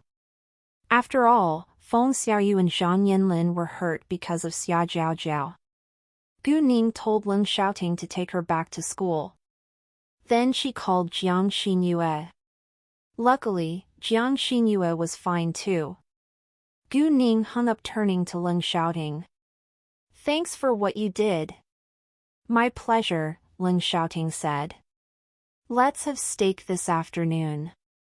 I don't feel like eating seafood anymore." Since Leng Xiaoting had helped her, she decided to treat him better. Sure. A smart man like Leng Xiaoting, he obviously understood why Gu Ning suddenly changed her mind. He was happy in his heart. On the way, the two didn't talk much. They were in a hurry, so Leng Xiaoting drove fast, but steadily. It normally took 20 minutes, but they arrived after 15 minutes. Gu Ning stepped out of the car, saying goodbye to Leng Xiaoting before she ran into her school. Fortunately, she got back to her classroom on time. During the break, Gu Ning called Gu Man and told her that she was going to dine with her friends this afternoon and wouldn't be eating at home. When the afternoon classes were finally over, Gu Ning took a taxi to a Western restaurant where Leng Xiaoting had a reservation. She didn't want to cause any rumors, so she didn't allow Leng Xiaoting to pick her up. The appointed time was at 6:30 p.m. Gu Ning left her school at 5:50 p.m., and it took at least 30 minutes to get to the downtown by taxi. It was the rush hour now, and she had to spend more time on the road. Meanwhile, Leng Xiaoting arrived much earlier at 5:30 p.m. When it was almost 6 p.m., Gu Ning received a message from Leng Xiaoting. They would dine together in the number 520 private room. Gu Ning understood why he came so early, but she thought that the number of the private room was funny. It couldn't be a coincidence. He must have arranged it on purpose. Gu Ning was surprised that Leng Xiaoting was so romantic. The man was indeed trying his best to win her heart. Gu Ning was lucky to get in a taxi the minute she walked out, and the traffic wasn't heavy along the way. Thus she arrived at the restaurant at 6:40 p.m. Check out LTSTVL on novl/bin.cm. When a waiter came to welcome Gu Ning, he looked astonished to hear that Gu Ning had an appointment in the number 520 private room. Leng Xiaoting had caused a sensation when he had arrived. His muscular body, long legs and the extraordinarily handsome face were even more charming than a male idol or stars. He had reserved the number 520 private room and made some arrangements. It was obvious that he was going to dine with his girlfriend. They all believed that his girlfriend had to be super stunning and sexy, but unexpectedly, a young teenage girl came later. The teenage girl was beautiful, but was too young. They didn't seem like a couple at all. The waiter guided Gu Ning to the number 520 private room before he left. Gu Ning went to knock on the door herself. However, just as she raised her hand, the door opened. Leng Xiaoting heard Gu Ning's voice, so he went to open the door for her. His eyes met hers and neither of them knew what to say. At that moment, they only had each other in their eyes. Meanwhile, Gu Ning thought that she fell in love. No matter if it was because of his exterior or interior, Leng Xiaoting touched her heart. Even though she wasn't familiar with him. She only knew his name and that he was a military officer and nothing else. They hadn't even talked much. Somehow, she trusted him and felt safe being with him. Leng Xiaoting actually fell in love with the feelings he had when he was with her. He couldn't help missing her, caring about her and even having her.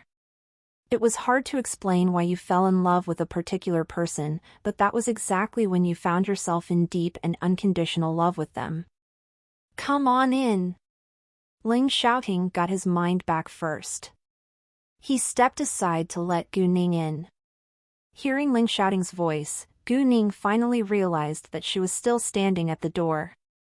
She felt a little embarrassed, but calmed down immediately, walking inside. There was only a bottle of wine with 2 glasses and a menu on the table. Ling Xiaoting pulled the chair out for Gu Ning.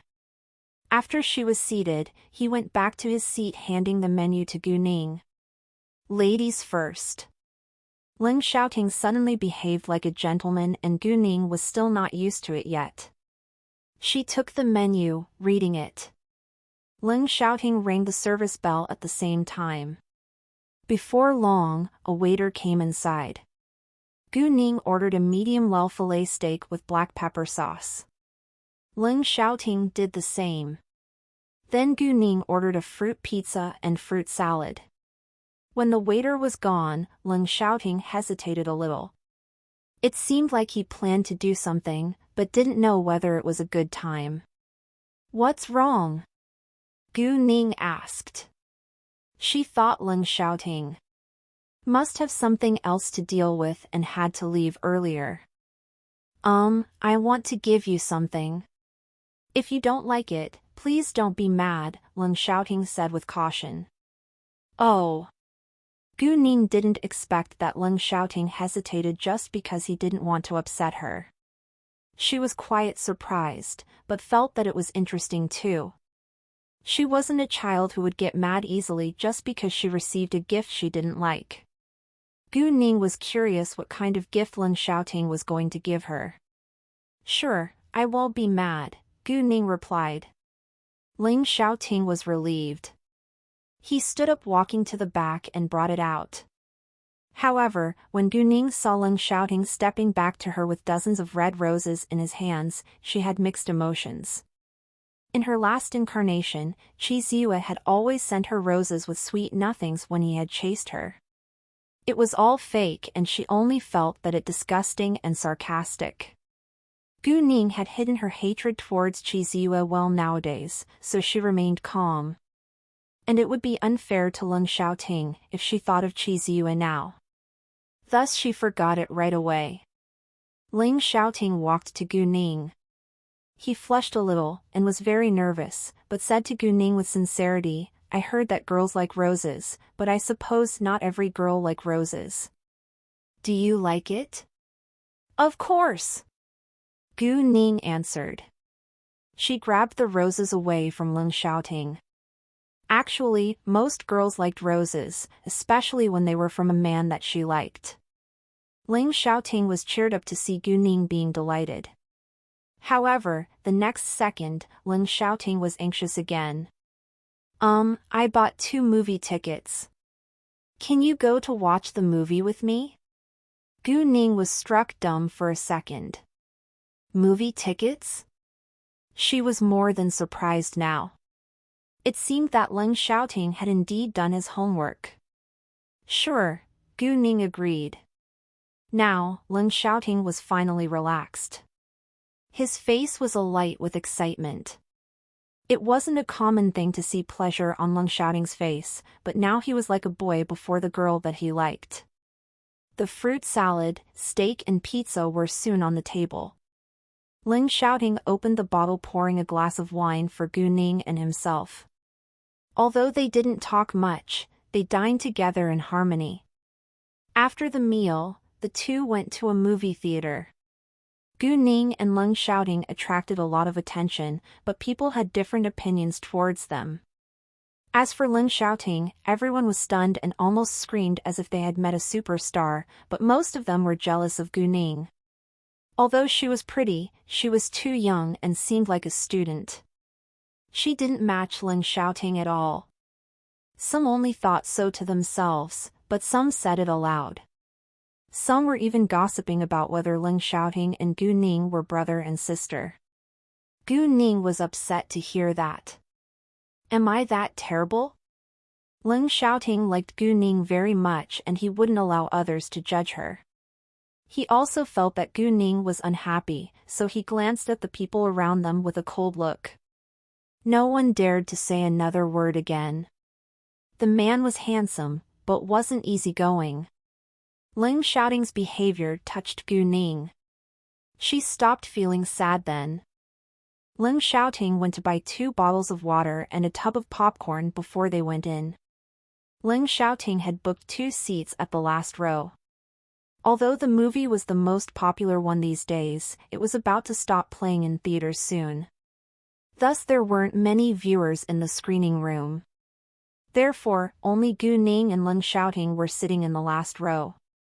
It was a domestic comedy, which was thought-provoking too. It wasn't one of those funny but vulgar films. Gu Ning was absorbed by this movie. She learned a lot from it while laughing. Ling Xiaoting wasn't actually interested in movies. He paid more attention to Gu Ning. Seeing that she was enjoying it so much, he felt satisfied as well. 1.5 hours later, the movie was over.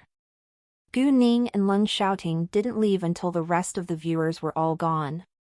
It was almost 10 p.m. when they left the theater, so they went back to Fanghua Luxury Mansion. On the way, both Gu Ning and Ling Xiaoting stayed quiet. It was a little embarrassing though. Ling Xiaoting wanted to say something, but he was lost for words. He had searched many sweet nothings on the internet, but he couldn't say it aloud because he thought they weren't sincere, but he wasn't a man who was good at talking. However, if he didn't say anything, it would be very awkward. Gu Ning, somehow, didn't know what to say. Normally, she was talkative, but she suddenly felt shy being with Ling Xiaoting. Well.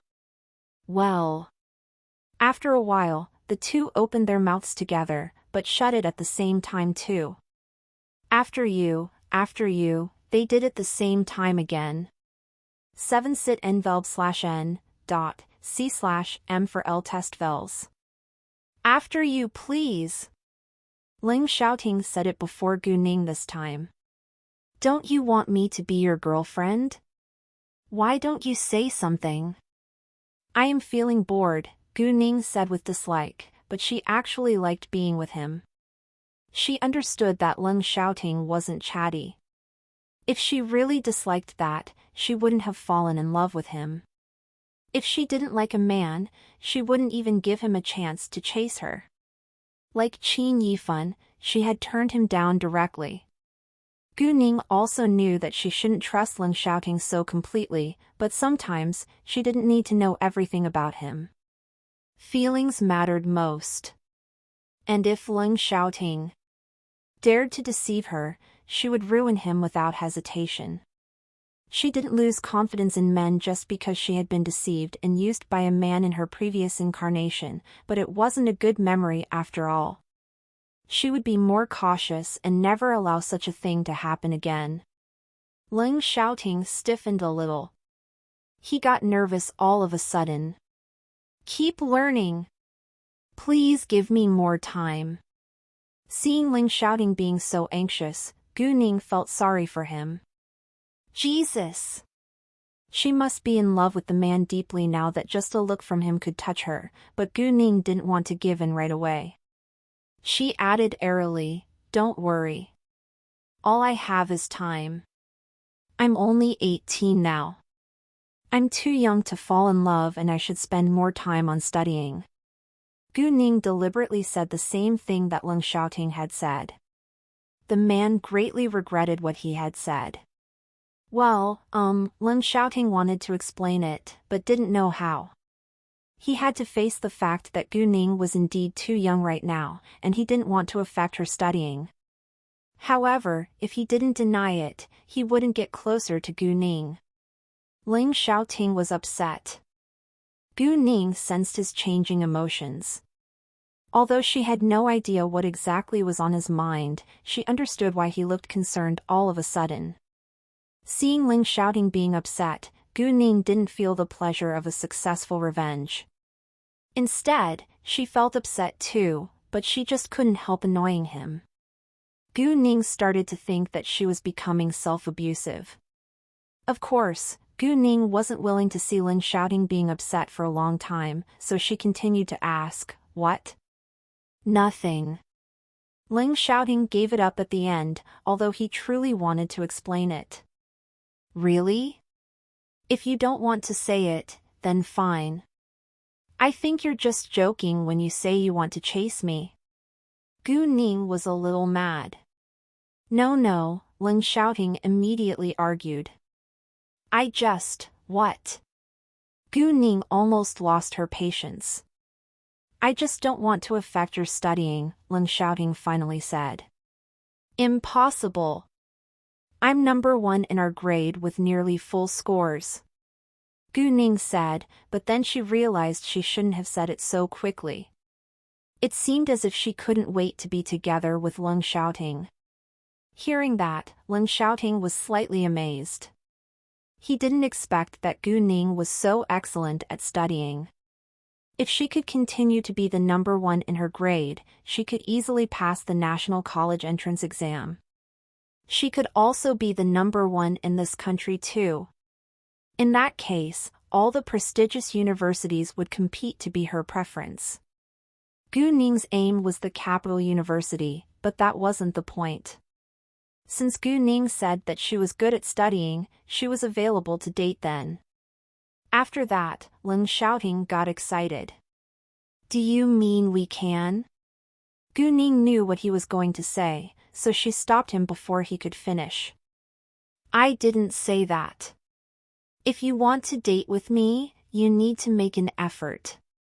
Gu Ning admitted that she was being a little too proud now, but if Ling Xiaoting didn't have the time or patience to chase her, she wouldn't feel satisfied being his girlfriend. She wouldn't agree to be his girlfriend out of passion. She wanted to spend more time on getting along with him. Ling Xiaoting was slightly disappointed that Gu Ning didn't give him an affirmative answer, but she didn't reject him either, which meant he still had a chance. Ling Xiaoting made up his mind to keep trying. I'll keep trying, Ling Xiaoting said with sincerity. Before long, they arrived at Building G in Fanghua Luxury Mansion. Gu Ning got out of the car, walking inside. Ling Xiaoting watched Gu Ning leaving until she disappeared from his sight. The minute Gu Ning stepped in the elevator, she received a message from Ling Xiaoting, "Have a good rest." Good night. Gu Ning couldn't help smiling with happiness. Good night. At that time, Ling Xiaoting had just locked his car door and was walking to an elevator. He immediately checked his phone when he received the message back from Gu Ning. There was a faint smile on his lips. If Su Jinchen and others saw that, they would be greatly surprised. They would even doubt that the sun rose from the west. Because they had known Ling Xiaoting from at least 5 years to over 10 years, but they had never seen him being so happy. He always wore a cold face, and seemed aloof. Ling Xiaoting's personality had a lot to do with his family, so those who knew his background only had sympathy for him. Therefore, each one of the Red Flame supported Ling Xiaoting. When Gu Ning got home, Gu Qing's family was there too, but they looked worried. Jiang Xinyue was sitting on the sofa with her head lowered, remaining quiet. Gu Ning immediately understood what was going on. Gu Ning hadn't helped Jiang Xinyue remove her injury to keep it as proof. Now her family had found out about it. Jiang Xinyue had probably already told them everything. Gu Ning opened her mouth and was ready to tell them the truth in person, but Gu Qing interrupted her. Ning, I know you're a good child who is able to make decisions on your own. Can you help me with something? Gu Ning stood up from the sofa looking at Gu Ning for help. Gu Ning was struck dumb. What? Sure, please tell me what happened? Gu Ning curbed her confusion for now. Xinyue was slapped by some of her schoolmates today, but she refused to tell us the reason. We then called her head teacher. Her teacher told us that the girl who slapped Xinyue is the daughter of Xia Mingshan. Another student who had helped Xinyue was taken into the police station afterwards. I seriously don't know how to deal with it. Can you give me some advice? Gu Qing's voice was trembling. Your favorite ovals at n/vl/bin.com. Gu Qing had almost fainted when she had heard that. Her heart ached that Jiang Xinyue had been slapped. She also felt sorry for the student who had helped Jiang Xinyue and had been taken away by the policeman. She was afraid of Xia Mingshan too. All in all, both Gu Qing and Gu Man were very anxious throughout the day, but they didn't have the ability nor wisdom to handle it, so they could only wait until Gu Ning got home. Jiang Xinyue's head teacher wasn't clear about the details and the result. Thus he didn't tell Gu Qing that Gu Ning was the student who had helped Jiang Xinyue, and that Gu Ning had soon been released. Gu Ning was shocked that Jiang Xinyue had kept her mouth closed. Indeed, because Gu Ning had told her not to tell their families, Jiang Xinyue hadn't said anything about Gu Ning's involvement. If their families found out that Gu Ning had been involved in it, they would have been more worried. In fact, right now they were truly more concerned about the student who had helped Jiang Xinyue and had been taken away by the policeman. It was because of Jiang Xinyue that she had been caught. They all felt guilty. Gu Ning was happy to know that Jiang Xinyue was able to keep her promise. It proved that Jiang Xinyue was someone that she could trust. Don't worry. If you can't handle it, I understand, Gu Qing added. She didn't want to burden Gu Ning. Gu Ning had helped them a lot already. If they had been able to deal with it themselves, they wouldn't have bothered Gu Ning. Gu Ning sighed secretly. She knew that she couldn't hide it any longer, so she told them the truth. "Aunt, uncle, please relax. The problem has already been solved by me." Everyone was shocked to know that Gu Ning was the student who had helped Jiang Xinyue and had been arrested by the policeman. What? The female student is you? Gu Qing couldn't believe it. Ning, how can you be so bold? Are you all right? Gu Man dashed to Gu Ning. She checked Gu Ning's body to see if she was injured or not. Mom, I'm fine. I've been practicing kung fu recently. Several men can't even beat me down. Although I did beat those students, it was their fault. I don't need to take much responsibility for it. I have a friend who is a military officer. He called someone in the Public Security Bureau, and those policemen let me go right away. And you don't need to worry about that leader Xia. He is nothing compared to my friend. Gu Ning comforted them. Gu Man and others were fully confused by her complicated explanation, but since Gu Ning said they would be fine, they believed it. As for her friend who was a military officer, Gu Man and others were very curious about how they met each other. They cared about Gu Ning's safety after all.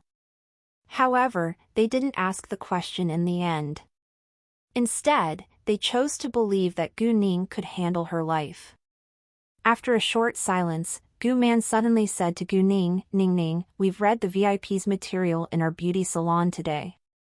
Your eldest aunt is a VIP in Kame too. Hearing that, Gu Ning was a little surprised. It's no big deal. We just continue to do what we should do, Gu Ning said. She didn't think that they needed to hide or anything. Gu Man and Gu Qing wouldn't stay in the beauty salon all day, so it wasn't highly likely that they would meet. Even if they met, it wasn't a bad thing to let Lin Lijuan know that they were the bosses now. The next day was a rainy day. Gu Ning couldn't run to her school, so she didn't leave her home that early. Around 6 a.m., Gu Ning walked out with an umbrella. Ling Xiaoting was already waiting for her outside of Zone G. He knew that Gu Ning was accustomed to running to her school, but she couldn't do it on a rainy day, so he went to drive her to school. The minute Gu Ning got outside, she noticed a familiar car stopped at the roadside. Ling Xiaoting was standing beside it holding an umbrella. Gu Ning was touched. Ling Xiaoting immediately opened the car door for Gu Ning. It's a rainy day. Let me take you to school. Gu Ning didn't hesitate, but walked straight over to get in the car. After they were both in the car, Ling Xiaoting didn't drive ahead right away, but took out a lunchbox handing it to Gu Ning. I made the breakfast myself. Would you mind having a try? Gu Ning was amazed that the man had prepared breakfast for her in person. She almost cried at that moment. Although Leng Xiaoting wasn't talkative and didn't like to say sweet nothings, he treated her so well with his actions. You made it yourself? How considerate you are, Gu Ning said. She took the lunch box. Thanks. Leng Xiaoting blushed a little. My pleasure, Leng Xiaoting answered. He didn't want her to say thanks to him too often. He wanted to be closer to her. After that, Leng Xiaoting gave Gu Ning a bottle of milk. Gu Ning took it, but didn't say thanks this time. Gu Ning put the milk away, opening the lunch box. It had 2 layers. There were 2 blocks on the first layer. One was full of fruits and a fried egg in the shape of a heart. Gu Ning looked to Leng Xiaoting with astonishment. That was so sweet. Although Leng Xiaoting pretended to focus on driving, he still sensed the look from Gu Ning. However, he was too shy to look her in the eyes now. Gu Ning moved her sight back to the lunchbox then. She opened the second layer. There was oatmeal inside with chopped scallions sprayed on the top in the shape of a heart too. Although it was an ordinary breakfast, Gu Ning was deeply touched. Leng Xiaoting drove steadily. And Gu Ning was eating, so he didn't drive fast for her sake. Gu Ning had a comfortable breakfast in the car. She finished it before arriving at the school. The minute the morning class was over, everyone was playing on their phone. Some were playing online games, and some were chatting on WeChat while some were viewing the forum. Right at that moment, the latest news post caused a sensation. Its title was Hot News. A poor girl, Gu Ning, got out of her sugar daddy's luxury car. Picture attached. What? Impossible. In the 4th classroom, a male student yelled out in surprise. The rest of the classmates in the classroom all got a fright. Someone said, Chen Bin, what the hell are you doing? Big news. Someone posted a post saying that Gu Ning has a sugar daddy. Chen Bin replied. Get the L test VLS at .o/v/e/l/by.co. What? Hearing that, everyone was shocked. They immediately looked at Gu Ning. Some didn't believe that it was true, while some couldn't believe that it was true. However, only Gu Ning knew the facts. They immediately logged in the forum to read the post. Gu Ning, at the same time, felt upset. She pulled her phone out as well. Ning Ning, Yu Mixi was worried. She didn't believe that it was real, but apparently someone did it on purpose. Relax, I'll be fine, Gu Ning comforted. She was the one in trouble, but she was comforting Yu Mixi instead. The person involved was calm and collected, but observers were very worried. Gu Ning read the post. It mainly said Gu Ning, who studies in the 4th classroom in the 12th grade, is from a dirt poor, one-parent family. Her mother is a factory worker with a monthly salary of 3,000 yuan. To pay her tuition fee, Gu Ning sold her body. On this rainy day, her sugar daddy drove her to school. The pictures attached were the scenes as she had got out of Leng Xiaoting's car. Gu Ning was annoyed that someone was so vicious as to do that, but she wasn't upset or worried about the impact at all. If she wasn't able to handle such a small issue now, she wouldn't be successful in the future.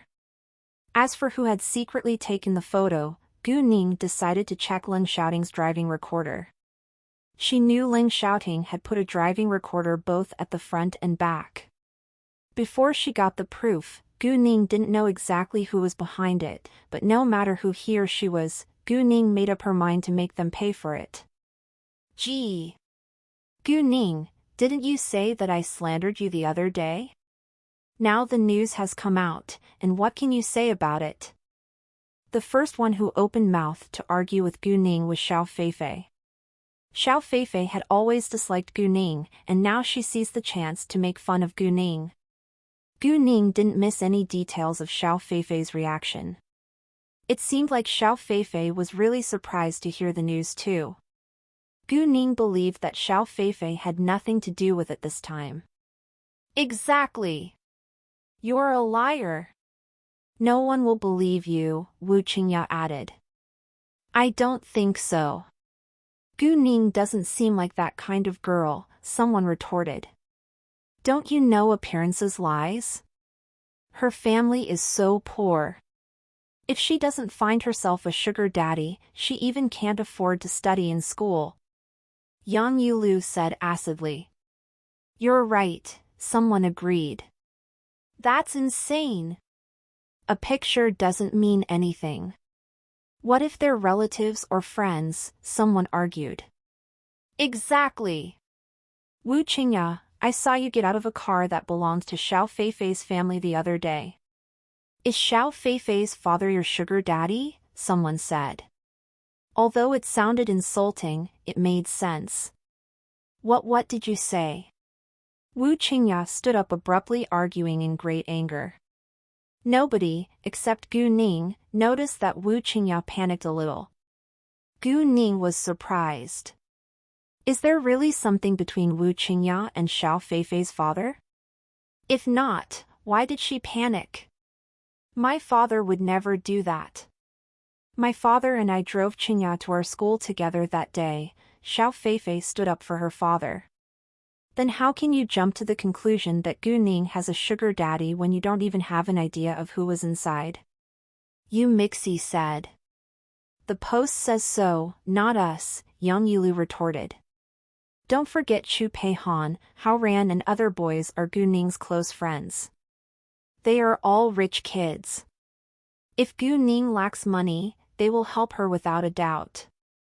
I don't think that Gu Ning needs to find a sugar daddy, someone said. Once he mentioned Chu Pei Han, Hao Ran and others, most of the students in the classroom agreed with him.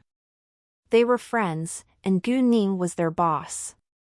If Gu Ning really needed money, they would help her for sure. In fact, no one truly believed it, even Xiao Feifei and her friends doubted the news. They simply wanted to vent their anger this time. However, they of course hoped that it was true. If it was true, Gu Ning's reputation would be ruined. Well, the tuition fee is a huge amount. Even though their families are rich, it isn't their money. Who would randomly give money to others without asking for benefits?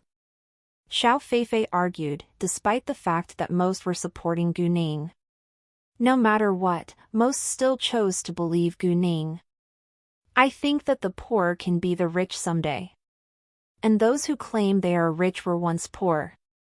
Weren't your grandfathers or grand-grandfathers the poor? No pain, no gain. As long as one is willing to work hard and has the ability to create, he or she can be the first generation of the rich, instead of being a useless heir, Gu Ning sneered. Hearing that, many agreed with Gu Ning. There weren't many real rich kids in their class, and their wealth was inherited from their previous generations who had worked hard. Even Xiao Feifei herself agreed, she had lived a poor life when she had been a little girl. Her family had merely become rich around 10 years ago. Gu Ning, come out now. At that time, their head teacher walked out. She looked upset because of the news. Zhang Chihua didn't believe that it was real, but she had to figure it out, or it would terribly damage Gu Ning and their school's reputation. The minute that Gu Ning came out, Chu Pei Han and Mu Ke ran to her. The two directly ignored Zhang Chihua, asking Gu Ning instead, "Boss, did you see the post?" "Yes." "Don't worry. I'll handle it," Gu Ning answered. Even though Gu Ning was in trouble, she stayed calm, but her friends were all worried. A friend in need was a friend indeed. Do you need my older brother to help you catch the one who is behind this? We must beat him or her to death this time. Chu Peihan said in anger, even though Zhang Chihua was standing beside her. However, Zhang Chihua didn't say anything, not because she was afraid of Chu Peihan's background, but because the rumor was so disgusting. No matter who was behind this, he or she should be severely punished. No, thanks. I'll check the driving recorder myself, Gu Ning said. Great. Hearing that, both Chu Peihan and Mu Ku were relieved. They would never let the bad person get away with it. After that, Gu Ning followed Zhang Chihua, walking away. Hao Ran and the boys arrived later to meet Chu Peihan and Mu Ku. They couldn't remain calm after reading the news, so they immediately came over. Where is boss? The boys asked. She followed her head teacher to the office. Relax, boss will handle it, Chu Peihan answered. F***ck, once I find out who is behind this, I'll beat him to death. Hao Ran clenched his teeth. Exactly, our boss doesn't need a sugar daddy at all. Qin Zixuan added. The teachers' offices were on the 4th floor in the teaching building. There were 4 teachers in each office. In Zhang Chihua's office were the head teachers of the 1st, 2nd, 3rd and 4th classroom. Zhang Yuan was the head teacher of the 2nd classroom, while Fang Qin was the head teacher of the 3rd classroom. She was notorious for her meanness. The minute Zhang Chihua and Gu Ning walked inside, she opened her mouth. Oh.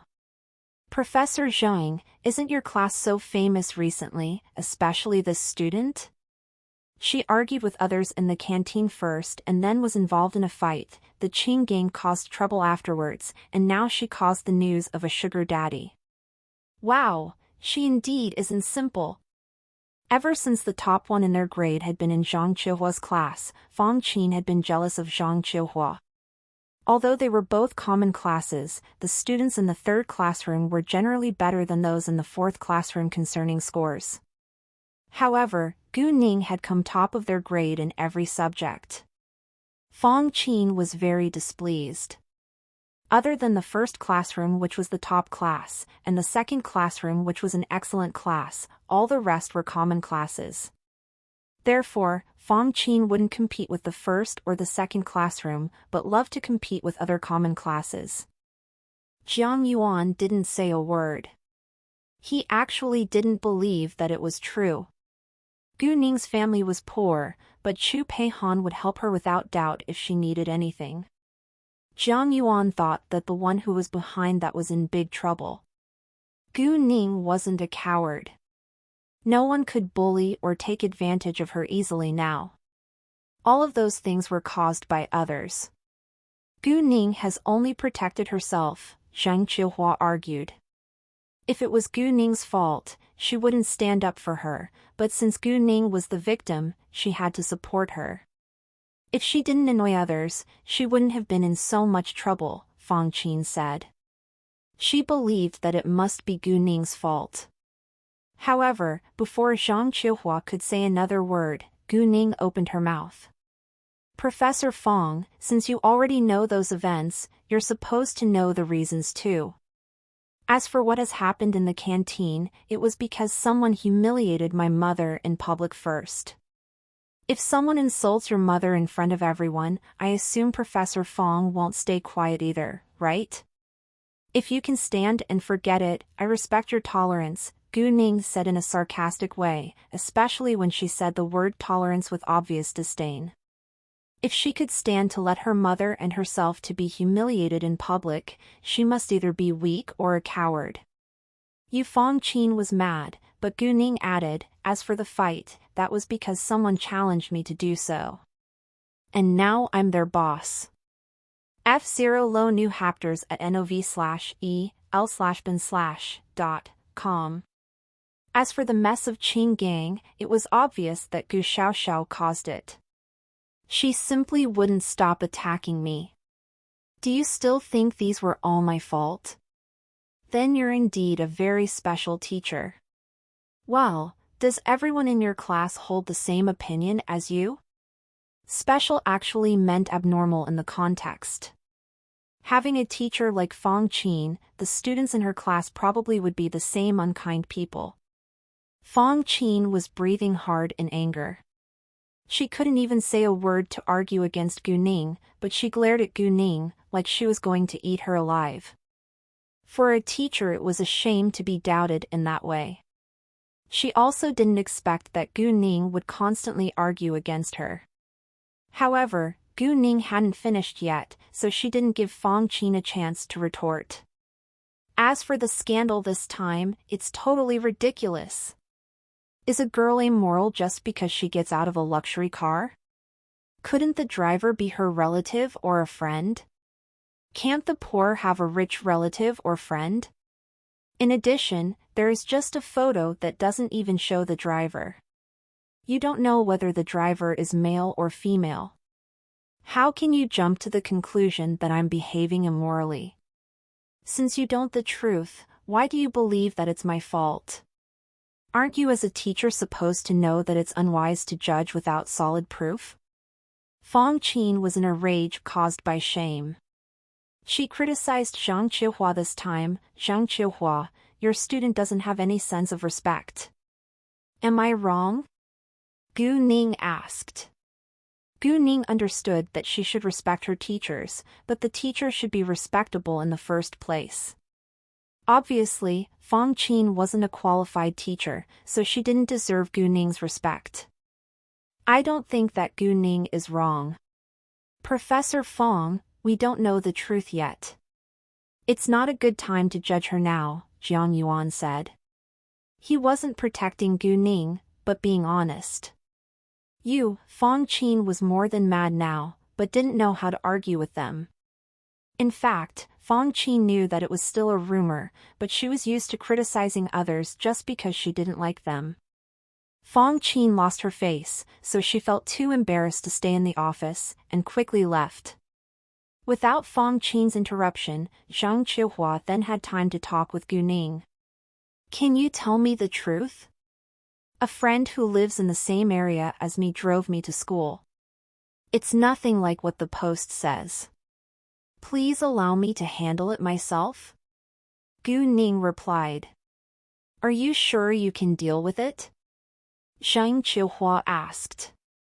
Yes, Gu Ning replied. Fine. I don't want it to affect our class or our school, otherwise, you'll be expelled, and I can do nothing about that, Zhang Qihua reminded and warned Gu Ning. The rumor wasn't a big deal, but was influential. If it could be solved quickly, everything would be fine, but if it went abroad, someone would have to be punished. Sure, Gu Ning answered. The minute that Gu Ning left the office, her phone vibrated in her pocket. She took it out and had a look. It was a message from Ling Xiaoting. She was shocked when she read it. Explore Tati stories at no/l//bin.cm. It was a video clip from his driving recorder. The person who had secretly taken the photo of Gu Ning was Chen Ziyao. Gu Ning would have thought that Chen Ziyao had learned a lesson from what had happened to Gu Xiaoxiao, but unexpectedly, she never learned to be kind. Actually, Gu Ning previously had no intention to cause Chen Ziyao trouble, and forgave her for what she had done to her. However, since Chen Ziyao left the proof herself, Gu Ning would make full use of it. Other than the video clip, in the message Ling Xiaoting also asked her, "May I help?" He didn't want to interfere in Gu Ning's personal affairs without her permission. Although he truly wanted to do something for her, he didn't want to annoy her.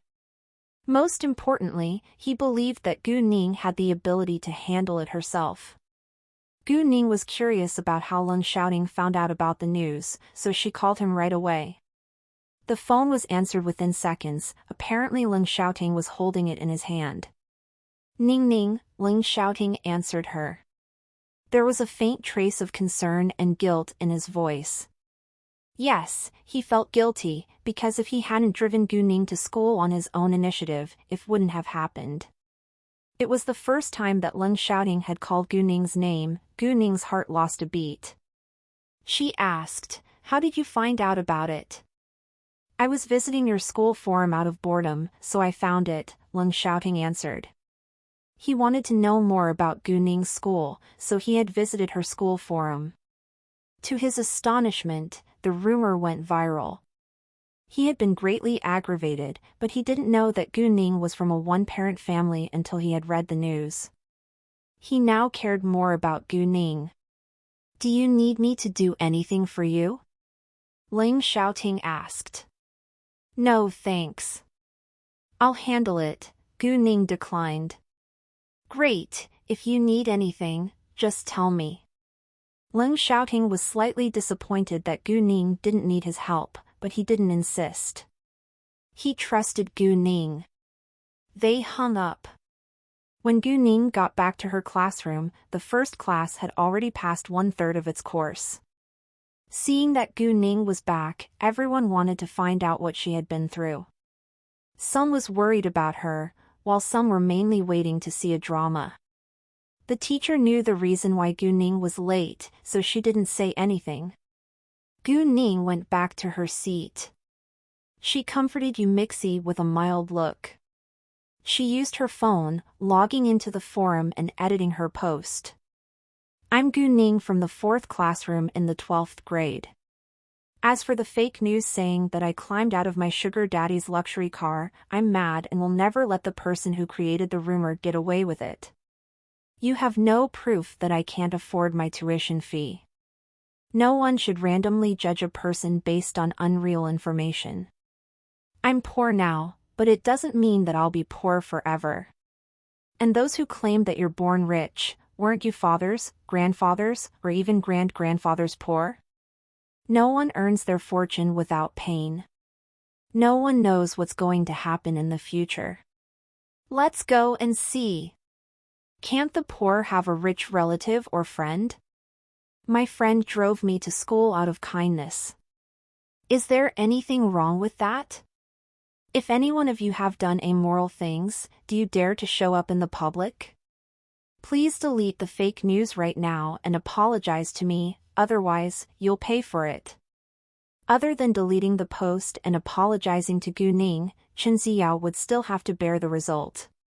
Gu Ning would never let her get away with it that easily. After editing it, Gu Ning sent it out.